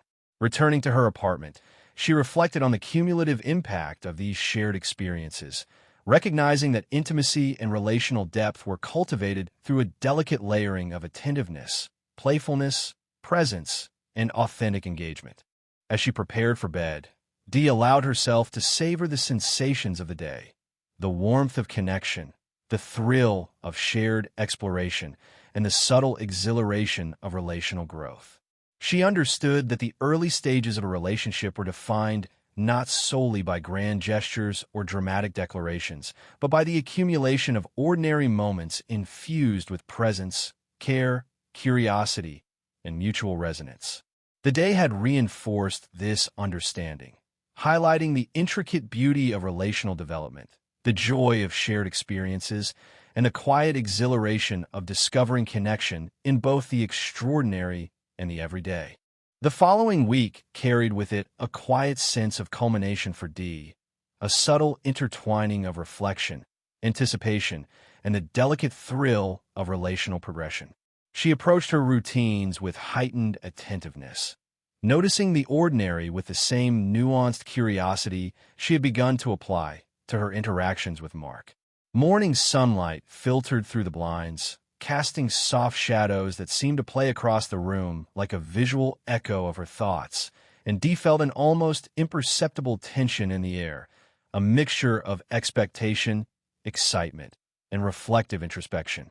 She allowed herself a moment to pause, inhaling deeply and noticing the faint warmth of residual sunlight, the gentle hum of the city outside, and the lingering memory of their recent adventures. Each small observation, trivial in isolation, carried a sense of layered significance, a testament to the way shared experiences had reshaped her perception of time, space, and presence. Her friends noticed immediately when she entered the apartment, though the recognition was more subtle this time, tempered by the quiet anticipation that permeated her demeanor. Rerun, sprawled dramatically across the couch, raised an eyebrow and smirked. Ah, the aura of impending narrative resolution. One can almost hear the final chords swelling in the symphony of your week, he declared, his voice theatrical as ever. Dee laughed softly, sinking into the armchair with a sense of both amusement and satisfaction, appreciating the way his dramatic commentary mirrored the inner excitement she felt. Raj, ever the precise observer, leaned forward, adjusting his glasses. Behavioral indicators suggest heightened emotional reflection and anticipation of concluding relational events. Is this consistent with upcoming interaction with Mark? Dee smiled, shaking her head lightly. Yes, Raj, but it's more than metrics. It's about experiencing the moment fully, she responded, feeling the familiar tension between observation and lived experience dissolve into calm awareness. Dwayne, calmly sipping his tea, offered his grounding insight. Enjoy it, Dee. That's all that matters, he said, and the simplicity of his advice reinforced her sense of equilibrium amid the crescendo of expectation. Later that afternoon, Dee and Mark had arranged to attend a citywide cultural fair, a sprawling event that combined music, food, artisans, and performance art into a multi-sensory experience. Dee approached the event with a balance of preparation and openness, mindful of both her excitement and the need to remain present, allowing for spontaneous delight while honoring the rhythms of her internal reflection. She dressed with careful consideration, selecting an ensemble that conveyed personal style, confidence, and practicality for walking through bustling crowds and interacting with dynamic environments. The anticipation of shared experience threaded through every movement, enhancing ordinary tasks with subtle emotional resonance. Upon arriving at the fair, Dee was immediately struck by the vibrancy and energy of the environment. The mingling sense of food stalls, the hum of distant music, and the lively chatter of attendees created an atmosphere both exhilarating and sensory-rich. Mark was already present, casual yet attentive, his warm smile illuminating the crowd as he turned toward her. Dee, he said softly, I'm glad you could make it. The familiar warmth in his voice triggered a subtle thrill, a gentle resonance in her chest that reflected both comfort and excitement. Together, they moved through the fairgrounds, navigating the maze of stalls, performers, and attractions with an intuitive ease that had developed through their prior shared experiences. The afternoon unfolded with a rhythm of observation, reflection, and playful engagement. They sampled exotic foods, admired handcrafted wares, and engaged in spontaneous challenges at carnival-style games. Dee marveled at the way ordinary experiences, tasting a unique pastry, watching a street performer, noticing the intricate details of a handmade item, were transformed into memorable moments through shared attention, humor, and engagement. Mark's attentiveness, subtly demonstrated through gestures, comments, and responsiveness, created a dynamic interplay of presence and participation that deepened the sense of connection. Each laugh, playful tease, and shared observation became a thread in the evolving tapestry of relational intimacy. At one point, they paused near a small stage where a local dance troupe performed, their movements fluid and expressive. Dee and Mark observed with fascination, occasionally commenting on choreography, costume, or musical accompaniment, and then spontaneously joined in mimicking a few simple movements, laughter erupting as they stumbled and corrected each other with gentle humor. The interplay of observation, participation, and humor created a shared experience that was both lighthearted and deeply connecting, reinforcing attentiveness, rapport, and relational warmth. Dee felt the subtle thrill of being fully engaged, present, and aligned with another person, the culmination of prior experiences amplifying the richness of the moment. As the afternoon progressed into early evening, They wandered toward an area of the fair designated for interactive installations and art. Dee was captivated by a series of immersive light and sound exhibits, each one offering opportunities for playful experimentation, reflective observation, and collaborative interaction. Mark encouraged her curiosity, asking her opinion, making gentle suggestions, and engaging in spontaneous challenges that elicited laughter, thought, and subtle negotiation of space and movement. Dee appreciated the way he balanced attentiveness, playfulness, and reflection, the dynamic interplay of engagement reinforcing both comfort and connection. They paused at an installation where projected patterns responded to sound, creating shifting visual landscapes that mirrored auditory stimuli. Dee experimented with humming, clapping, and gentle vocalizations, watching as the patterns evolved and intertwined, reflecting both her movements and the ambient energy of the space. Mark joined her, and together they created an improvised duet of gesture and sound, laughter mingling with delight as their collaborative engagement shaped the installation's responses. Dee felt a profound resonance in the combination of creativity, presence, and shared experience, the ordinary act of participation transforming into a multi-layered, intimate, and memorable interaction. After exploring several interactive exhibits, they moved to a quieter section of the fair featuring artisans and craft demonstrations. Dee found herself drawn to a tent displaying intricate glasswork, and Mark observed with curiosity and gentle encouragement, prompting her to comment on technique, color, and design. They discussed potential symbolism, artistic choices, and personal preferences, their conversation flowing effortlessly between playful conjecture and thoughtful reflection. Dee noted the subtle attentiveness and respect in Mark's responses, the balance of humor, observation, and consideration reinforcing both comfort and relational depth. As twilight descended, the fairgrounds were illuminated by strings of lanterns, the glow casting a soft, enchanting light over the vibrant environment. Dee felt a gentle thrill, a convergence of sensory richness, emotional resonance, and reflective awareness. Mark suggested they take a short stroll along a path lined with lanterns, the intimacy of the lighting and quiet space providing an opportunity for subtle reflection and closeness. Dee agreed, savoring the blend of anticipation, serenity, and playful curiosity that characterized their shared presence. They walked side by side, occasionally brushing hands, exchanging whispered commentary, and observing small details of the illuminated surroundings. Dee felt the familiar warmth of tactile connection, the quiet resonance of attentiveness, and the layered intimacy that had developed over weeks of interaction. Each small gesture, the gentle touch of a hand, a shared laugh, a glance imbued with recognition, contributed to the accumulation of relational depth, reinforcing trust, attentiveness, and emotional resonance. Eventually, they reached a small overlook providing a panoramic view of the fair and the city beyond. Dee paused, taking in the scene, the twinkling lights, the movement of attendees, the interplay of natural and artificial illumination. Mark stood beside her, his presence quietly affirming, and Dee felt a momentary suspension of thought in which observation, emotional awareness, and shared presence coalesced. "Dee," he said softly, "these moments with you, they feel meaningful. I value our time together." She returned his gaze, a gentle smile forming, her chest warm with a mixture of contentment, excitement, and recognition of relational significance. They lingered in quiet conversation, sharing reflections on the fair, their evolving experiences, and their aspirations. The dialogue flowed with natural ease, balancing playfulness, thoughtful insight, and gentle humor, the rhythm of exchange enhancing both cognitive engagement and emotional resonance.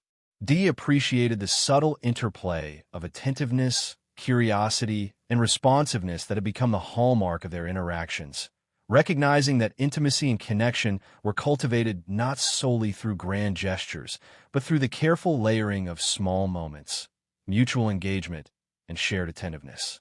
As the evening drew toward a close, they walked together back toward the entrance of the fair, their pace leisurely, their conversation light yet meaningful. Dee felt a bittersweet anticipation, the pleasure of shared experience tempered by the approaching conclusion of the day. Mark paused near her building, turning to her with a gentle smile. "Dee," he said, his voice soft yet steady, "I always look forward to our time together. Every moment feels significant with you." Dee smiled in return, the warmth and sincerity of his words echoing in her chest, reinforcing the sense of connection, attentiveness, and emotional resonance that had characterized their shared experiences. They shared a final, tender hug, the warmth of closeness affirming the cumulative intimacy of the day. Dee watched as Mark walked away, the evening lights reflecting softly in his hair, her mind replaying the vivid moments, laughter, gestures, and conversations.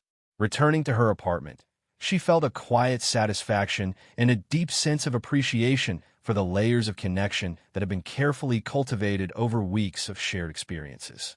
She recognized that intimacy, relational depth, and meaningful connection were formed through consistent attentiveness, playful engagement, shared curiosity, and the subtle accumulation of moments both ordinary and extraordinary. As Dee prepared for bed, she reflected on the week, the festival, the rooftop cinema, the botanical garden, the gallery, and the fair. Each experience had contributed to a tapestry of relational richness, the interplay of anticipation, attentiveness, playfulness, and authenticity weaving a narrative both subtle and profound. She understood that early-stage relationships thrived on the delicate layering of presence, observation, dialogue, and gentle vulnerability, the cumulative impact of which created a sense of intimacy that was enduring, nuanced, and deeply satisfying.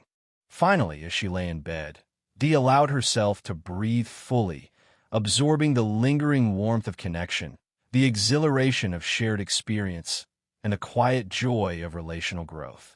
Her thoughts drifted through the days and moments she had shared with Mark, the laughter, the shared curiosity, the tactile and emotional gestures, each one a thread in the evolving narrative of their bond. The week, the days, the shared experiences, they had all converged to create a sense of completion, a quiet resolution in which presence, attentiveness, and shared engagement affirmed the depth and significance of connection. Dee smiled softly, her heart warmed by the cumulative experiences, and felt a gentle anticipation for the unfolding future, knowing that the narrative they had begun together was only at its early stages. In the quiet stillness of her room, she acknowledged the beauty of relational growth, the power of shared attention, and the delicate interplay of humor, presence, and care. The night settled around her, a serene companion to reflection, a canvas upon which memories and anticipation intertwined, leaving her with a profound sense of satisfaction, connection, and hope for the unfolding chapters yet to come.